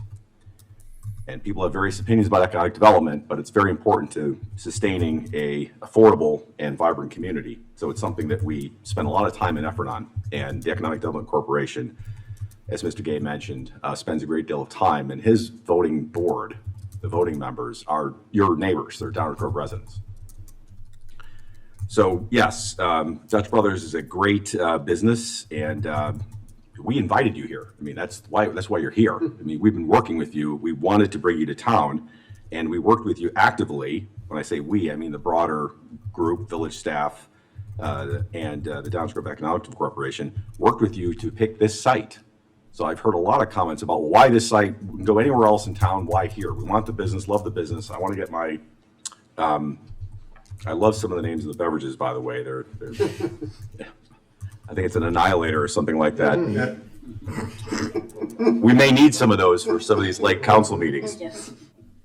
So everybody wants the business, but they're suggesting it should be somewhere else. Well, let's take a step back. We have, and some of my colleagues have already mentioned this, we have focused also for more than 2 decades on revitalizing Ogden Avenue. Ogden Avenue is a designated corridor, and it also happens to be, very importantly for this purpose, a tax increment financing district. That makes it very unique. Plus, there's only 9 signalized intersections in Downers Grove and Ogden Avenue. So we don't have a lot of places that are a fit for this particular plan, which is the Ogden Avenue corridor that has a designated plan. Number 2 is tax increment financing, which is a big factor in this deal here. And number 3 has a signalized intersection. So the comment about why not put it anywhere else in the community, it doesn't float because you don't have all those factors. This was specifically designed for this type of business because of what Ogden Avenue is, because it's a TIF district, and because there's an intersection here that has a signal. That's why this location. And let's face it, when you look at the goals of our comprehensive plan, support the Ogden Avenue TIF, increase sales tax revenue and food and beverage revenue, as Commissioner Sadowski-Fugit said, it's very important to offset offset things that we pay for with property taxes. We have a clearly underperforming property here. So it certainly deserves development. And if you look at what we've done up and down Ogden Avenue over the last 20 some years, this is entirely consistent. We've also had other businesses where we had similar issues come up. Andy's, Steak and Shake. And frankly, we've seen this before, and the parade of horribles doesn't quite pan out.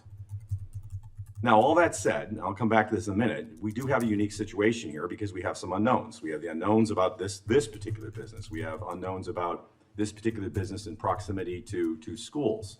We have the uncertainty of Herrick with it being completely different for the first time ever. I get all that. So we'll come back to conditions and restrictions a little bit later. But in terms of this deal that is on the table for redevelopment agreement, this is exactly what we work to strive to get. And that is unquestionably something that I think we all should support. So the next item is the rezoning item, which is item F.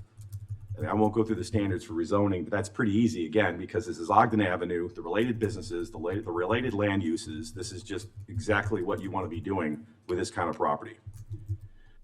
The vacation of the alley, this is item C, 9C.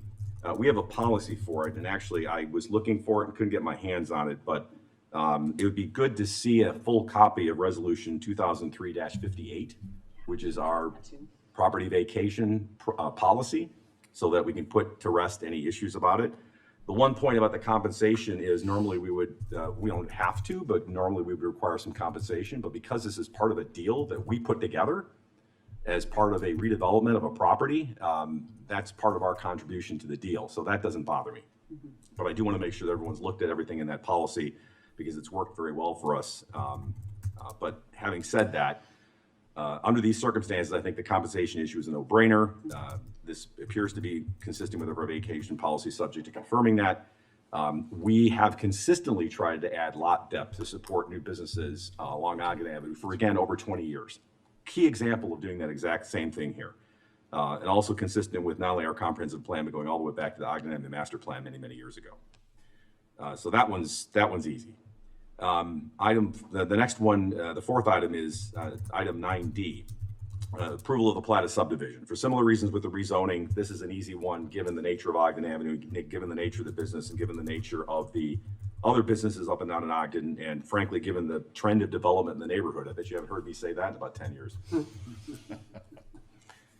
So that leaves us with really two things, which is, I forget who, I think it was Commissioner Davenport or somebody said it, which really it all comes down to two things, which is the approval for the PUD, which is 9E, and the special use, which is 9G as in Gus. Both of those require us to look at certain standards, and I won't go through all the standards, but on the PUD, it's 2812-040C5, and as part of that, there is a assessment that we're supposed to make about what the impact is on the community and surrounding properties. And as the mayor teased in his highlight reel, whether there are appropriate terms and conditions that have or can be imposed upon the approval to protect the interests of the surrounding property owners, residents, existing and future residents of the PUD and the general public. So we have the power to put conditions and restrictions upon the grant of a special use, which must be abided by, or a PUD and a special use, I'll get that in a second, that must be abided by, or you lose the right to exercise and utilize the property in that fashion. The special use is only required because of the drive-through. Obviously, that's a key component of this business. That's 2812-050H. And again, there's a number of conditions. I think all of them are easily met given the type of business, given the nature of the location, et cetera, et cetera. Certainly beneficial to the community for all the reasons I mentioned. But again, 2812-050G3 authorizes the village council to impose conditions and restrictions upon the premises benefited by the special use, to reduce or minimize the effect of the special use upon the other properties in the area and carry out the general public interest and welfare and et cetera, et cetera, et cetera. So that's all very important because while I think all the standards are met here, there is clearly an uncertainty. There's clearly a concern about traffic. As was stated earlier, it's not an invalid concern, and the uncertainty is certainly a valid thing to consider. I am also a big fan of conditions, and a couple have been thrown out here, which I certainly could support, particularly some more of a concrete, no pun intended, maybe it's asphalting of the requirement to use the available queuing space to maybe address a lot of these issues. Delaying the opening day is on the table. I realize that has an impact upon the business plan and also the deal that we're negotiating here, so I'm not as crazy about that. But one thing I would say is to the extent that the petitioner who has been listening throughout not only the Plan Commission hearing, but also today, If there are conditions that you think would address some of these issues, I would suggest recommending them, because you certainly don't want the knuckleheads up here imposing conditions. You would rather suggest ones that you see will address these issues and yet you could live with, because obviously we want this to be a win-win deal. We want to, like I said, it's not just that we're welcoming you to the Village of Downers Grove. We invited you to the Village of Downers Grove. But yes, some of the conditions have been mentioned. I won't repeat them. I would certainly be in favor of how those are crafted and how they are implemented. Clearly, there are sharper minds that can look at that. I like what I heard about noise, headlights, and some of the pedestrian issues. I think those are all things that we can and should implement with restrictions, because the idea here is we want to get the yes, but let's also react to what we heard and try to do things that can address and ameliorate some of those concerns about pedestrians, traffic, and so on and so forth. I also think that this is all about probably a very short period of time that we just have to figure out how to deal with. I'm absolutely, as again, we've seen that happen with Steak and Shake, with Andy. We've seen the novelty period. The novelty period wears off, and then you get back to the ordinary course of business. And we don't want to cut off our nose to spite our face, or throw the baby out with the bathwater. I'm sure I can come up with a third very trite and tried comment. So this is a first reading. We're not voting tonight. I would like to also see some of the additional information that folks mentioned. I'm glad that Commissioner Sadowski, if you get mentioned the fish pantry and the senior township center. My question was to one of the speakers earlier, is whether that was an official statement from the senior center or the township or fish pantry, or if that was a personal statement. But I would also know if there's been any official input, because we've heard, as was mentioned, from both 58, from 99, and we have a former District 98 board member sitting up here with us. So certainly the interests of school operations and safety of children is certainly something that's been considered and is being considered, as my colleagues have mentioned. I think that's about it, but certainly I would, again, be open to and supportive of other creative solutions to address the issue at hand. Let's solve a problem, which is we probably have a handful of weeks that we've got to just deal with in a safe and effective manner for the community. And if there are other things we can do, dark sky, fencing, landscaping, that will assist with the long-term impact upon neighbors, by all means. That is something we can and should do. But this is, again, something that we invited you to the Village of Downers Grove, and we'd like to have you here. So let's figure out how to make this work for everybody. Thank you, Mayor. Thank you. Anybody else? Mike, go ahead. Yeah, so I want to say well done, and that's the kind of, I'm interested in that kind of condition too. Something that just gives us a little extra capacity there. Seems like a good idea, but interested in hearing any suggestions you all might have as well. Sure. It didn't need to give them to me right now, but Well, I need to think about those, because I think I hope you there's do. a lot of implications with raising the structure, asphalting a parking lot. Stan is not the easiest person to get an asphalted parking lot without having full curbing, ADA. There's a lot going on there. So let's just make sure that, I think we are talking about a novelty period here. We don't want to throw so much money at this thing that we're trying to peel it back and we're looking at each other going, what did we do? Which is exactly why I said I would rather have your suggestions than for us to sit up here and think that scratching something out on the back of a cocktail napkin is the solution. This week, I will regroup with staff and let me get a little more information behind that so we can come up with something. Can I add one more condition that I was thinking about? I have two after in you. this, sorry. Might as well just take notes. Hold on, let me shift papers. Sorry. This is for the council to consider and see if there's support, but during this novelty period, not allowing traffic in off of Saratoga. That feels like a safety concern. Hold on, sorry, to be more clear, during pickup and drop off. Yeah. So for short half-hour.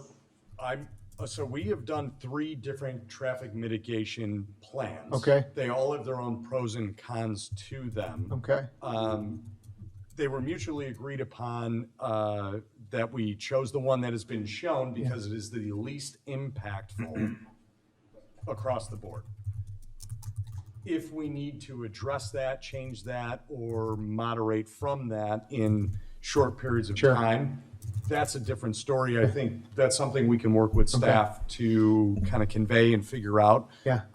My concern is having it be a condition, because now how are we going to condition that from a time standpoint or a use standpoint? Is it strictly for the school hours, or is it whenever kids are present? It's going to be a tough thing. And you can hear from Ally, we're going to have traffic management personnel out there. I'd much rather have a toolkit that we can use than specific terms associated with it. If that makes sense. Let me just interject here process-wise, right? You can't possibly have 7 of us on the fly come to a deal on a specific placement of a cone, okay? So the idea is exactly what Martin suggested, that you guys are listening to and understanding the concerns that are raised, and then working together as a team, also with Awesome Stan, at trying to figure out something that likely would pass muster with this group. Fair enough. Mike, one more. Let me jump in one more. So 1219, I want to go back to 1219. So it sounds like the plan is that's going to be retail. It's not going to be a restaurant. It's not going to be anything else. It's not going to be anything that's going to be open in the morning, is what it sounds like, right?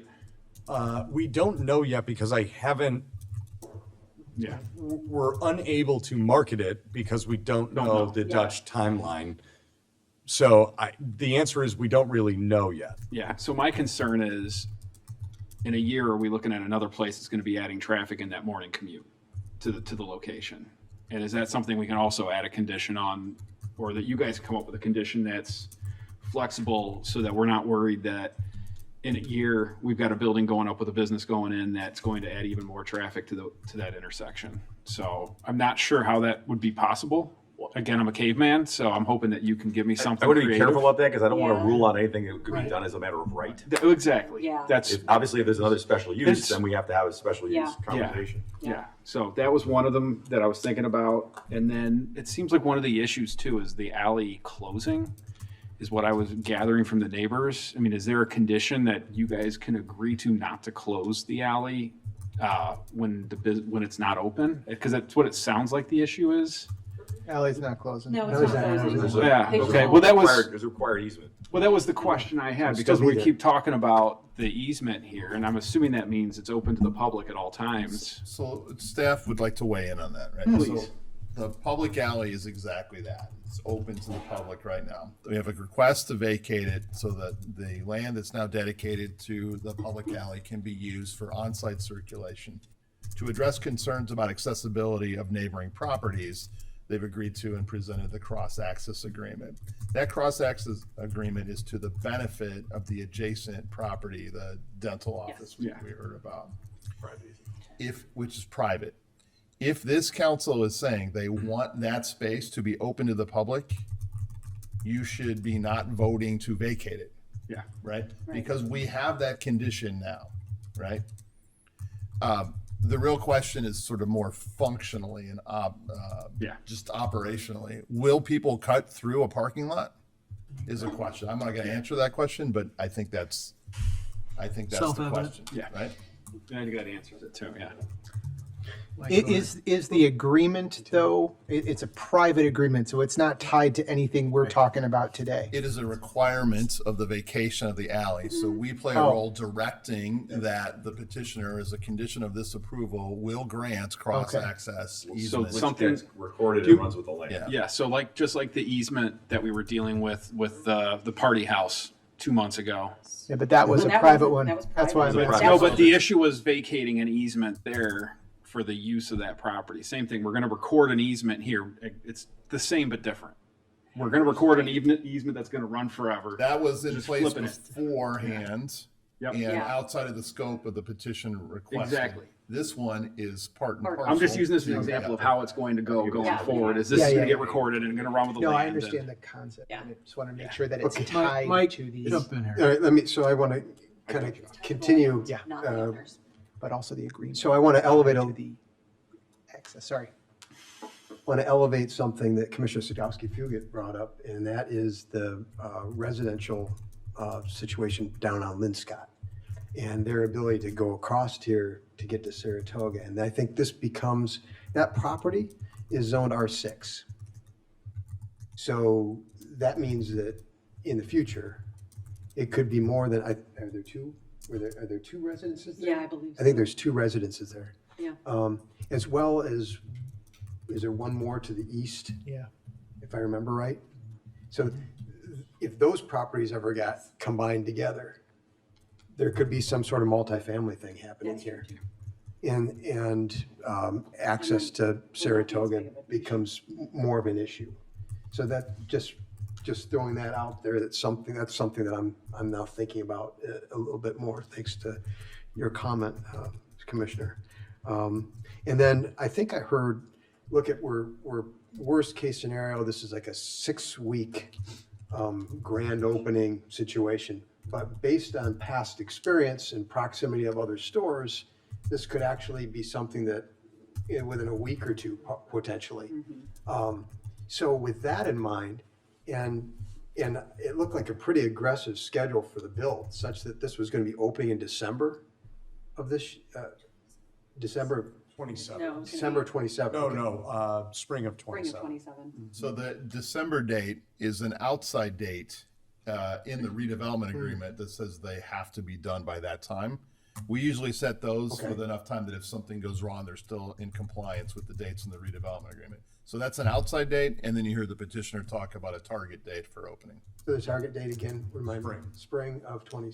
So of 27, assuming winter conditions, XYZ, getting in the ground in the past 2 years has been tough. So similar line of thinking, though, if that could correspond with a spring vacation, that might be something better. Maybe not everything that you're after, but still might be helpful, especially if this is something that the main impact is going to be for about a week. So if that timing could work out. That's that a would be narrow target, spring Yeah. break. I Yeah, understand. I mean, you know. I understand, but I also understand we got a business situation here, right? And delaying an opening costs people money.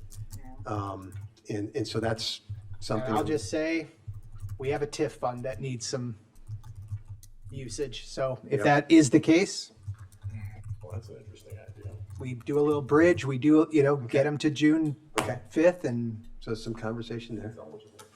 I mean, some of it's eligible, the interest, right? Isn't that what I heard? Yeah, the key there is we just have to make sure that whatever expense is TIF eligible, so. Yeah.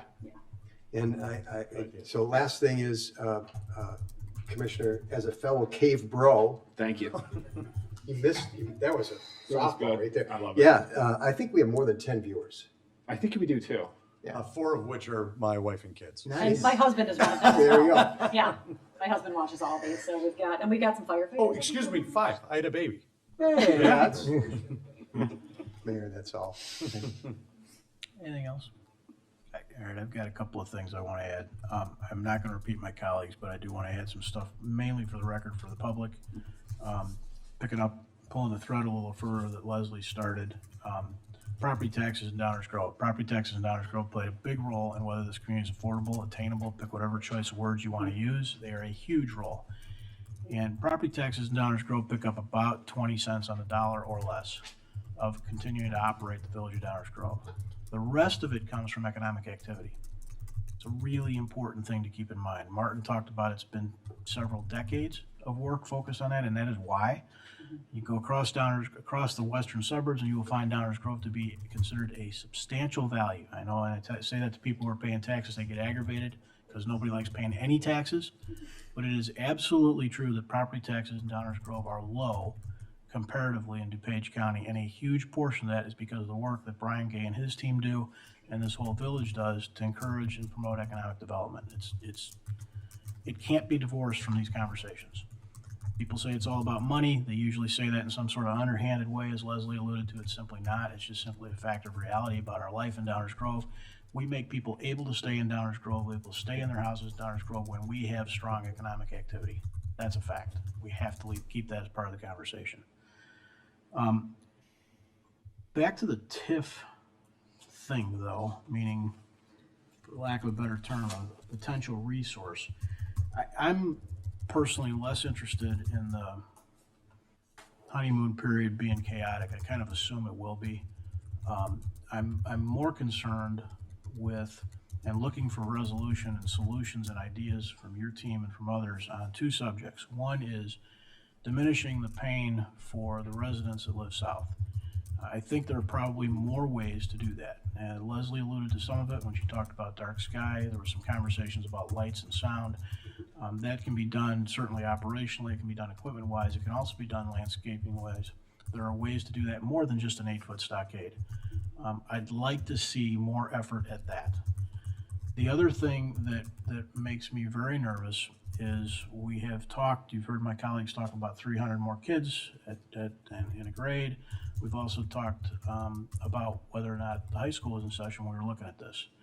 So I'd love to hear Kimley Horn opine on, you know, what happens, what do they think happens, because there is a lot of data out there, but what do they think this looks like from a pedestrian standpoint when there are 1,500 to 1,800 more small people involved? Because my personal experience, which we all deal with that as we make decisions, is that that is a little chaotic from a pedestrian standpoint in that area, whether it's Chipotle or it's Starbucks or it's walking over to Jewel. And so we're adding something on the other side of Saratoga, right? And so that creates a whole new attractive nuisance, if you will. I'm assuming Dutch Bros would love to have lots of small people buying their stuff. And I'm assuming that our kids will want to. And so managing that is what's really in my mind. The traffic thing is a pain, but as everybody said, that's also Ogden Avenue. I mean, let's not kid ourselves. Who thought we'd put a drive-through for food on Ogden Avenue? What? Madness. But the one part that is unique about this, of course, is proximity to two schools, which my colleagues have talked about. But I'm worried that we're not properly managing the pedestrian component of it. That's the part that's sticking with me. So I don't have a solution right this minute, but those are the two things that I would love to hear more about. And Mike started this conversation with something, I'm going to paraphrase badly because it was a long time ago, but you know, what else can we do? And I think what he was talking about was some of these public areas, whether they're the sidewalks or the streets themselves on Saratoga. I think people have heard from me over the years, and it's certainly true here, that my interest in controlling the physical environment to try to drive activity or certain behaviors is very, very high. I'm not a big fan of signs. And so as it relates to Saratoga's physical nature or sidewalks, I'm interested in more stuff. And I'm going back to Chris's comments that perhaps there's opportunity to use TIF-related resources in such a way we may not have thought of right now. The last thing I want to mention is, and this is just not something that probably factors this moment, but I'd love if our staff could dig a little more on, and that is, again, anecdotally from my experience, something changed about light sequencing over there with the Saratoga work that DuPage County did, and that is, it's kind of a mess, particularly in the afternoon. We're backing up traffic in ways we didn't before. North of Ogden, heading southbound on Main is backing up in ways it didn't before. Westbound on Ogden, east of Main is backing up in ways it didn't before, and that all just adds to the chaos of a bunch of kids at the end of the day. So I don't know if we can dig into that. It probably doesn't totally tie into my ability to feel good about improving this or not, but it is a change of condition there that I think makes things worse. So I concur, Mayor. That's my path to and from work every time. And when you mentioned it to me a couple weeks ago, my eyes on that is seeing the same thing. It's backing up on Main. It's backing up westbound on Ogden for sure. So I agree. Anything we can find out about that would be great. So that's a little bit of a separate rabbit trail, but it's important, I think, as we think about this whole environment there, if we can learn some more, at least ask. But those pedestrian accommodations perhaps that might be done, and that sound and light management to the south are the things that I'd really like to know more about. Let me attempt, if it's appropriate, Mayor, for a little please, staff go ahead. recap of what we're going to do next, and Jump some in. things of what we heard. Okay, let's start with our continued partnership with District 58 and District 99 as we partner on pedestrian and vehicular safety. As a reminder, we do this as a matter of course all the time. So we're in constant dialogue with 58 and 99 on these kind of issues. It is true that they have full control over their schools. They will retain that, but we do work together. And we've already started a conversation with District 58. They too are trying to figure out how to address the vehicle standing on Saratoga. And so we'll continue that dialogue, whether this development goes forward or not.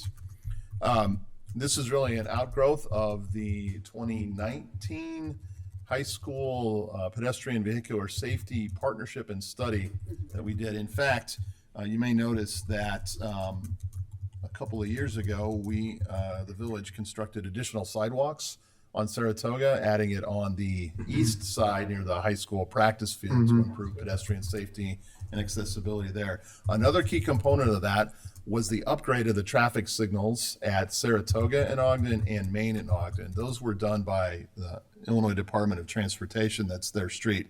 We do have a question that perhaps they didn't finish the optimization and timing of those interconnected signals. So we want to follow up on that, because I go to that Jewel and maybe that coffee shop nearby a lot, and I too have noticed that is operating quite differently. So we're going to follow up with IDOT, again, regardless of what happens on this intersection, just to follow up on those safety improvements. Okay, so that covers the traffic signal issue and District 58, District 99 issues just in general, which we'll continue to work on. Regarding conditions of approval, we have clear direction to explore additional conditions regarding additional landscaping and dark sky compliant lighting. We also got pretty clear direction that there should be a condition or a series of conditions that address the surge period and potential conflicts with adjacent land uses, particularly the schools and even the township, right? That's your general direction to staff and the petitioner to come up with a series of conditions which can do that. And they need to be consistent with the general direction here about especially that potential conflict point at Saratoga, egress and ingress at this location. We do have one question though, and it has to do with information requests. The petitioner has heard the council request a great deal of information. It sounds like they're going to be gathering that and submitting that. One of the things we heard the council talk about is an updated traffic study to capture traffic. It would be basically existing conditions, if you will, on Saratoga when school is in session. We know that District 58, first day of school this year is August 27th. And for District 99 at DGN, it's August 14th. The question is the council looking for an update to that traffic study so that the actual number of buses, cars, students, pedestrians, is that something you want? And if so, please be aware that to get that would delay this further discussion until however long it would take to get that information and then process it and put it back on our agenda. So that's a staff question. Are you looking for an updated traffic study that would be completed sometime early September? Do we have anything that we could try and extract, an outfit like Kimley Horn and their expertise could extrapolate data that we gathered in I'm the sure past? we can work with them to find other traffic studies we've done in the past or their knowledge, et cetera. So, I okay, think we can that take that. if I'm summarizing what I think I'm hearing up here mostly, it's just the idea that an actual physical observation in a period of time when the high school is not operating Yeah, is when we don't have sixth not grade. enough. Okay. I would just say I am interested in a revised study. Yeah, I am So- too. There's two. Any other takers But- on? A few weeks away in my Yeah. mind is not going to kill anything, but I'm fine with the extrapolation. I'm fine with the extrapolation as well. Thank you. So we got a little bit of work to do. We're going to try to turn this around quickly, but it's more important to make sure we get all the information and draft conditions prepared. So this might not appear next week. It has a chance to, but just watch the agendas as they're posted on Fridays. And I also want to apologize that I said Dutch Brothers. I've learned a lot tonight. It's Dutch Bros. And with that, that concludes our first reading. Thank you, Dave. Enza, we're item 10, attorney's report. Thank you, Merrill. 5 items to present tonight, all related to the Dutch Bros development. An ordinance vacating the village public alley lines south of 1205 and 1219 Ogden Avenue. An ordinance amending the zoning ordinance of the village to designate the property at 1205 and 1219 Ogden as Plan Unit Development Number 76. An ordinance rezoning certain property located at 1205 and 1219 Ogden Avenue. An ordinance authorizing a special use for Lot 1 of the Dutch Bros re-subdivision. And an ordinance approving a redevelopment agreement between the Village of Downers Grove and Downers Grove Equity Group LLC. These will all appear on an upcoming future agenda. Thank you, Mayor. That is all I. Thank you, Enzo. All right, to my colleagues, before we go any further, do we feel at 10:24 we should start into an LRP update, or should we punt? I need some head shaking, guys. I'd like to punt. Yeah. I know what Chris wants. I'll go with whatever the majority wants to do. I could do either. I'm also with the majority, whatever the majority wants. At the risk of putting Dave unfairly on the spot, any sense of duration? That's an unfair question because we got 7 of us up here, but Well, I can do a speed version if that's what you're looking for, sure. Could we do that? And then if we have further questions, we could. Regroup? yeah, let's That's take fine. that. Dave, if you would please do this as a little bit of a speed version, and then and my colleagues, and if you've got a burning thing that you have to know about at 11 o'clock tonight. That's the jump mayor in. saying, no questions. He looked at me and he looked at you. Yeah, exactly. But maybe take a note, all right? Take some notes, Mike. As I go into the speed version of long range plan update number 2, I want to point out a couple things. One, we take it very seriously. It's very important work. And 2, the council has been briefed in detail. So this is the second time that each council member is hearing this. And I guess the third thing is there's opportunities for question at a later time. I will not go through the introductory comments on schedule and general approach or the key messages. They were all covered 2 weeks ago in meeting number 1. What we really want to concentrate on is a discussion first of the capital fund. The capital fund accounts for major infrastructure work like roads, sidewalks, traffic signals, crosswalks, things we've been talking about tonight. Revenues include home rule sales tax, telecom tax, and some property tax. The tax increases that the council put in place last year that became effective this year are working quite well. And that combined with the healthy fund balance in the capital fund shows that we have a strong likelihood that the capital fund will be sustainable through 2031 and should be able to pay for all of the recommended projects in the streetscapes plan within a 5-year period, all of them within a 5-year period, and the top 5 prioritized projects in the active transportation plan, also over a 5-year period.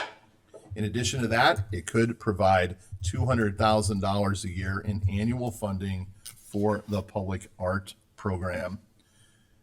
When you have time, we have information both in this presentation and in the reports online that support the active transportation plan, the streetscapes plan, and provide the data and show how that could be possible. So the strategies and solutions in the capital fund are to continue to maintain the infrastructure at recommended standards, use that fund balance or a portion thereof, making sure that we have maintaining a fund balance each year to make sure we can make existing annual debt service payments, also seek grants, but really it's the bottom line. Use that fund balance and enhanced revenue for the construction of guiding DG capital projects in a way that we just talked about. That's a big win for our village. We can talk more about this in each of the annual budgets for the next 5 years. I'll pause there to see if the council has any questions or comments about this approach to the capital fund. Just a statement. Just because we have all the money and can pay for things, which is wonderful, but we also have to be serious about the logistics involved in getting all of that stuff done within what time frame. Not prejudging anything, but we just need to be cognizant. We were talking about peaks and novelty periods, and we don't want to create a bunch of problems by trying to do too much at once. As you know, if you try to have all the trades in the house at the same time, Commissioner Davenport, that can be a bad thing. But glad that we have the cash to do it. Let's just be smart about when we do it. Anyone else? Go ahead, Dave. I want to move on to facilities discussion. So there we go. Okay. The village owns and maintains a portfolio of approximately 500,000 square feet of village primary facilities like the Civic Center that we're in, Public Works, 4 fire stations, 2 train stations, a fleet maintenance facility, and a parking garage. Our vision, and this has been evolving over the last couple of years, is that it's imperative that we maintain our existing facilities well and in a financially sustainable manner, and that they need to be safe, professional, provide a comfortable working environment, and for comfortable and safe interaction with our customers, residents, members of the public. So this building we're in is a shining example of that. And it's that in mind that we should be maintaining and planning for facilities maintenance going forward. To accomplish this, a long-term maintenance plan has been developed for each facility.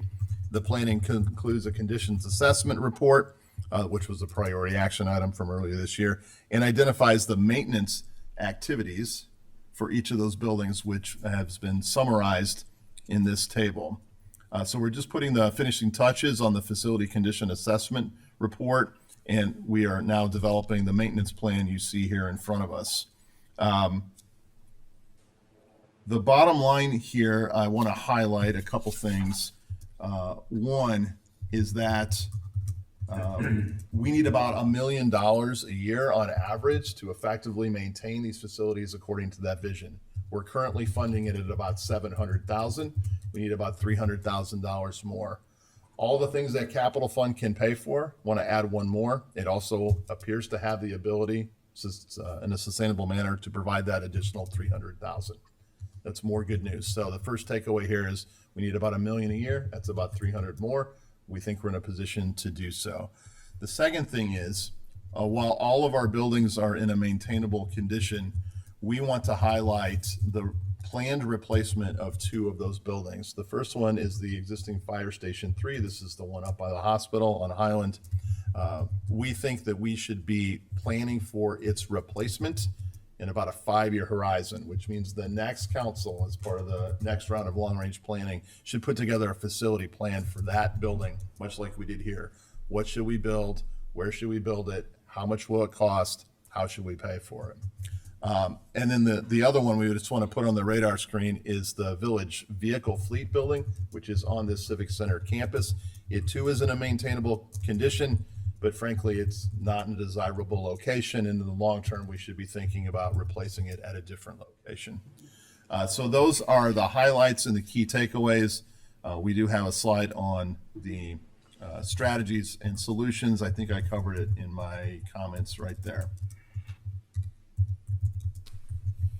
Mike will kick me if I miss anything on facilities. It looks like we're clear. Any questions from the council? Questions or comments? Okay, continue, Dave. That was a condensed version. Thank you. You. All right. Item 12 on our agenda is council member report outs. An opportunity for council members to report out on goings on in the community, other organizations or groups that they're part of, or people they think need a little spotlight. So we'll start. Tammy, you got anything for us? I can't think of anything tonight, Mayor. Thank you. Chris? Thank you, Mayor. I just want to take a moment to acknowledge the tragedy that struck our community last week. To the family of Ivan Perez, on behalf of myself and I think the entire community, I offer our deepest condolences. No words from this dais can lessen a loss like this, but please know that Downers Grove grieves with you. And to our first responders, our police officers and firefighters who answered the call in dangerous conditions and who worked tirelessly with urgency and care, thank you. This community is fortunate to have you. Please keep the Perez family and all those involved in your thoughts. I'd also like to take a moment to note the passing of Sean Durkin.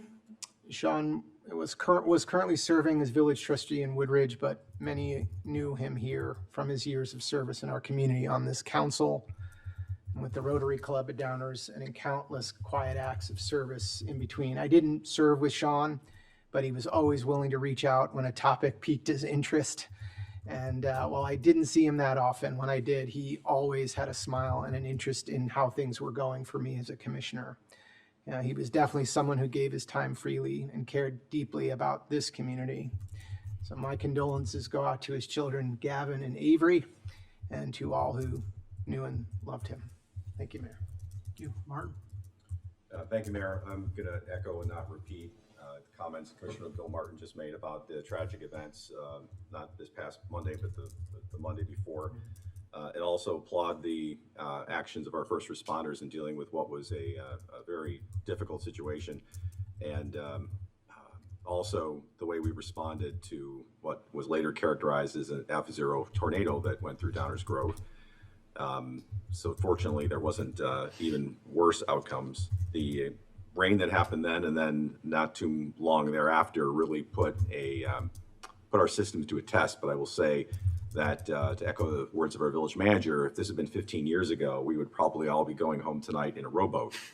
But because of that capital investment that we've made over the years and the dedication to stormwater management and flood mitigation, it was a minor irritation rather than a huge community shutting down type event. With respect to Commissioner Durkin, I had the privilege of serving with him on this dais, well, not this one, but the other one for many years. I know Mayor Barnett will speak to this even more deeply. He left us way too soon, really a tragic, unexpected loss. My heart goes out to him and his family, the entire Durkin family, and we're all grieving with them. But Sean, you left us too soon, and we'll have a Pabst Blue Ribbon for you. On a lighter note, there was a Downtown Management Corporation report tonight from Erin. I can't possibly top anything that she said, so I will not add to it other than that we have a board meeting later this week. So the next time we meet together, I'll let you know sort of what the reaction is of the board members and the downtown stakeholders with respect to the construction that's going on in the downtown right now, putting in our flexible amenity spaces as well as Linda Kunze Plaza. So more to come on that. And then last but not least, and also as a nod to Sean, because as a fellow Rotarian, he would want me to say that there are only 324 days left until Rotary Grove Fest. Thank you, Mayor. Thank you. Mike? All right. Commissioner Gilmartin, Commissioner Tully, I couldn't have said it better, and I'm going to miss you, Sean. That's all. Thanks. I agree with everything you said, but I also want to leave out our colleagues to the right over here that were managing all of the disasters over the last week between the rain and the tornado and the severe. I mean, everybody in the village just answered the bell and did an incredible job. So thank you. That's it. Thank you. Leslie? I'll start with my Park District liaison. I attended the grand opening, I guess, of the new McCollum Playground. It was a great time. Very hot though. But it is clear that they really spent a lot of time on that. They had gotten a grant through Open Lands, a grant for about $600,000. So that paid for a lot of the renovations.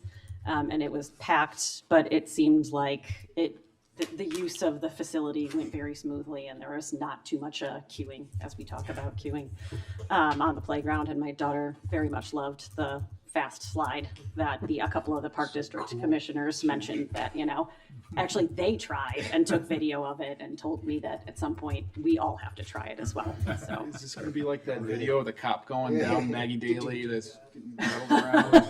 well, I was told that you should lift your legs up when you go down the slide, so if that helps a little bit. I also want to mention that the Grove Foundation golf outing is now open for registration for golfers as well. So any sponsorships, golfers, we would love to have you. You can get more information at thegrovefoundation.org. Also want to echo my thanks to all of our staff, all of our first responders, police, fire, and everybody, Public Works, our, village, leadership. It was definitely a team effort, absolutely grieving with the Perez family. That was a horrible tragedy, but it also showed just how impressive our first responders are, that one of the two was able to be rescued after 6 hours. Truly just an incredible feat, and shows their professionalism and also their level of training. So a huge thank you to everyone, because it was over the span of a couple days. It really did encompass a lot of our staff. So big thanks. And also I'm very glad that our police and fire have their peer support networks in place, because we don't think about it, but when you have been through a lot of those, we've had a tough couple of years, that really does make a difference. Also want to echo I'm so sorry to the family of Sean Durkin, especially his kids. I was that kid 31 years ago. And it's just as life-changing, and it'll never be the same for them. So all of my heart, my thoughts go out to his family. And he was, while we were probably diametrically opposed politically, we always had really positive conversations. He was a wonderful listener. He was a kind and empathetic person, and we were always able to come to some sort of agreement and had some really good conversations, especially about municipal issues. So he will be missed. Thank you, Mayor. Thank you. Mayor, can I try again? You sure may. You got to quit asking me to go first, because then I totally forget. And actually, I think I just blocked out last Stage fright week. there. Go ahead. I think I blocked out last week because I was on a street that was particularly hit hard by both storms. And so I think that made me realize what a wonderful community this is, because as I walked up and down the street checking on neighbors, one had a hole in their house, another woman had trees uprooted, and so many people were asking me what to do. Who do you call? What do I do about all these branches? And I was so proud to be able to know what to tell them to do and be in a position to be able to say we do have the best services, and we have the best people to call, and our neighborhood will be taken care of and our town will be taken care of. And so I'm definitely proud to be a Downers Grovian, and I'm really thankful for everybody for doing the best they could in such a scary, scary storm. I was on the phone when it happened. Cell service went out, and I heard the EF tornado ripping through behind me. And so I never thought I'd have to live through a tornado, but I did, and I wouldn't want to be anywhere else but here, knowing that this is a place where people care. So that's it. Thank you. To my community here, not just the folks in this room, but you've heard about people acknowledging the good work over the last week, and that's true. And I want to say too that chance is chance, but it favors the prepared. And outcomes are never guaranteed. And the reason I say those is because everybody works so hard to generate certain outcomes. And they do it here on the dais, they do it in our public safety and public works. People train, people study, people work very, very hard for outcomes. But the one thing that I think is always a success that I've observed time and time again, we saw it again last week, is how our team goes all in. Everybody jumps all in for a solution. Even if they don't know exactly what the solution is going to be, I've never seen a village employee half-assing it on anything. And that's, it's not the most eloquent way of saying it. I didn't write it out. I'm looking at Chris. But it really, I think it's the success at Downers Grove, and I think it's something that we should all consider a success, is that when it's needed, everybody is all in. And that comes from top to bottom through the organization. It comes from this council also. I mean, this council doesn't make decisions that are winging it either. And so when you see a disaster and you see our public safety and public works teams huddling in a circle and figuring out what to do next, and knowing that whatever that decision is, they are all in, that should give everybody in Downers Grove both some confidence and some comfort, and also some pride at the end of the day. It's an important thing, and I'm just super proud of everybody and want to say thank you. I did write a few things out that I'm going to read for Sean. It was a surprise to everybody, I know, but not everybody knew Sean, so I thought I'd just say a few things. It's with profound sadness that I want to even read this tonight, but I feel like it's appropriate and important. Sean, who grew up in Darien and lived in Downers Grove and most recently Woodridge, served all three communities in leadership capacities. In those roles as alderman, commissioner, and trustee, Sean served with dedication, integrity, and genuine concern for the people of the communities he called home. His service was not limited to elected office. He was a member of the Lions Club, the Moose Lodge, the Rotary Club, and most recently he served as president of the Seven Bridges HOA where he lived. In his professional career, Sean worked in banking, but he brought that same dedication, integrity, and I think a good choice of words was vigor to the work that he brought to every other aspect of his life as well. Everyone I knew that knew Sean liked Sean. We didn't all agree with him, but everybody I knew that knew Sean liked Sean. He had an enthusiasm for life that was contagious. And if you ever needed a smile or a PBR or a Miller Lite, you could count on Sean. Sean genuinely enjoyed the people that he met every day. He loved making connections, and he took a real joy in seeing people work together, people that he'd connected. It feels like every time I talked to Sean, Sean sounded a little bit like a kid at Christmas. He was excited about everything, everything. His kindness, his generosity, his genuine care for others will be remembered long after today. My condolences and those of the village of Downers Grove go out to Kelly, Gavin, Avery, and Sean's entire family, as well as his friends and colleagues and all those who were fortunate enough to have Sean in their lives. They're all a little more empty now. I hope you can all find comfort, I certainly will try, in the legacy that he left behind, and knowing that Darien, Downers Grove, and Woodridge are all better communities today because of Sean.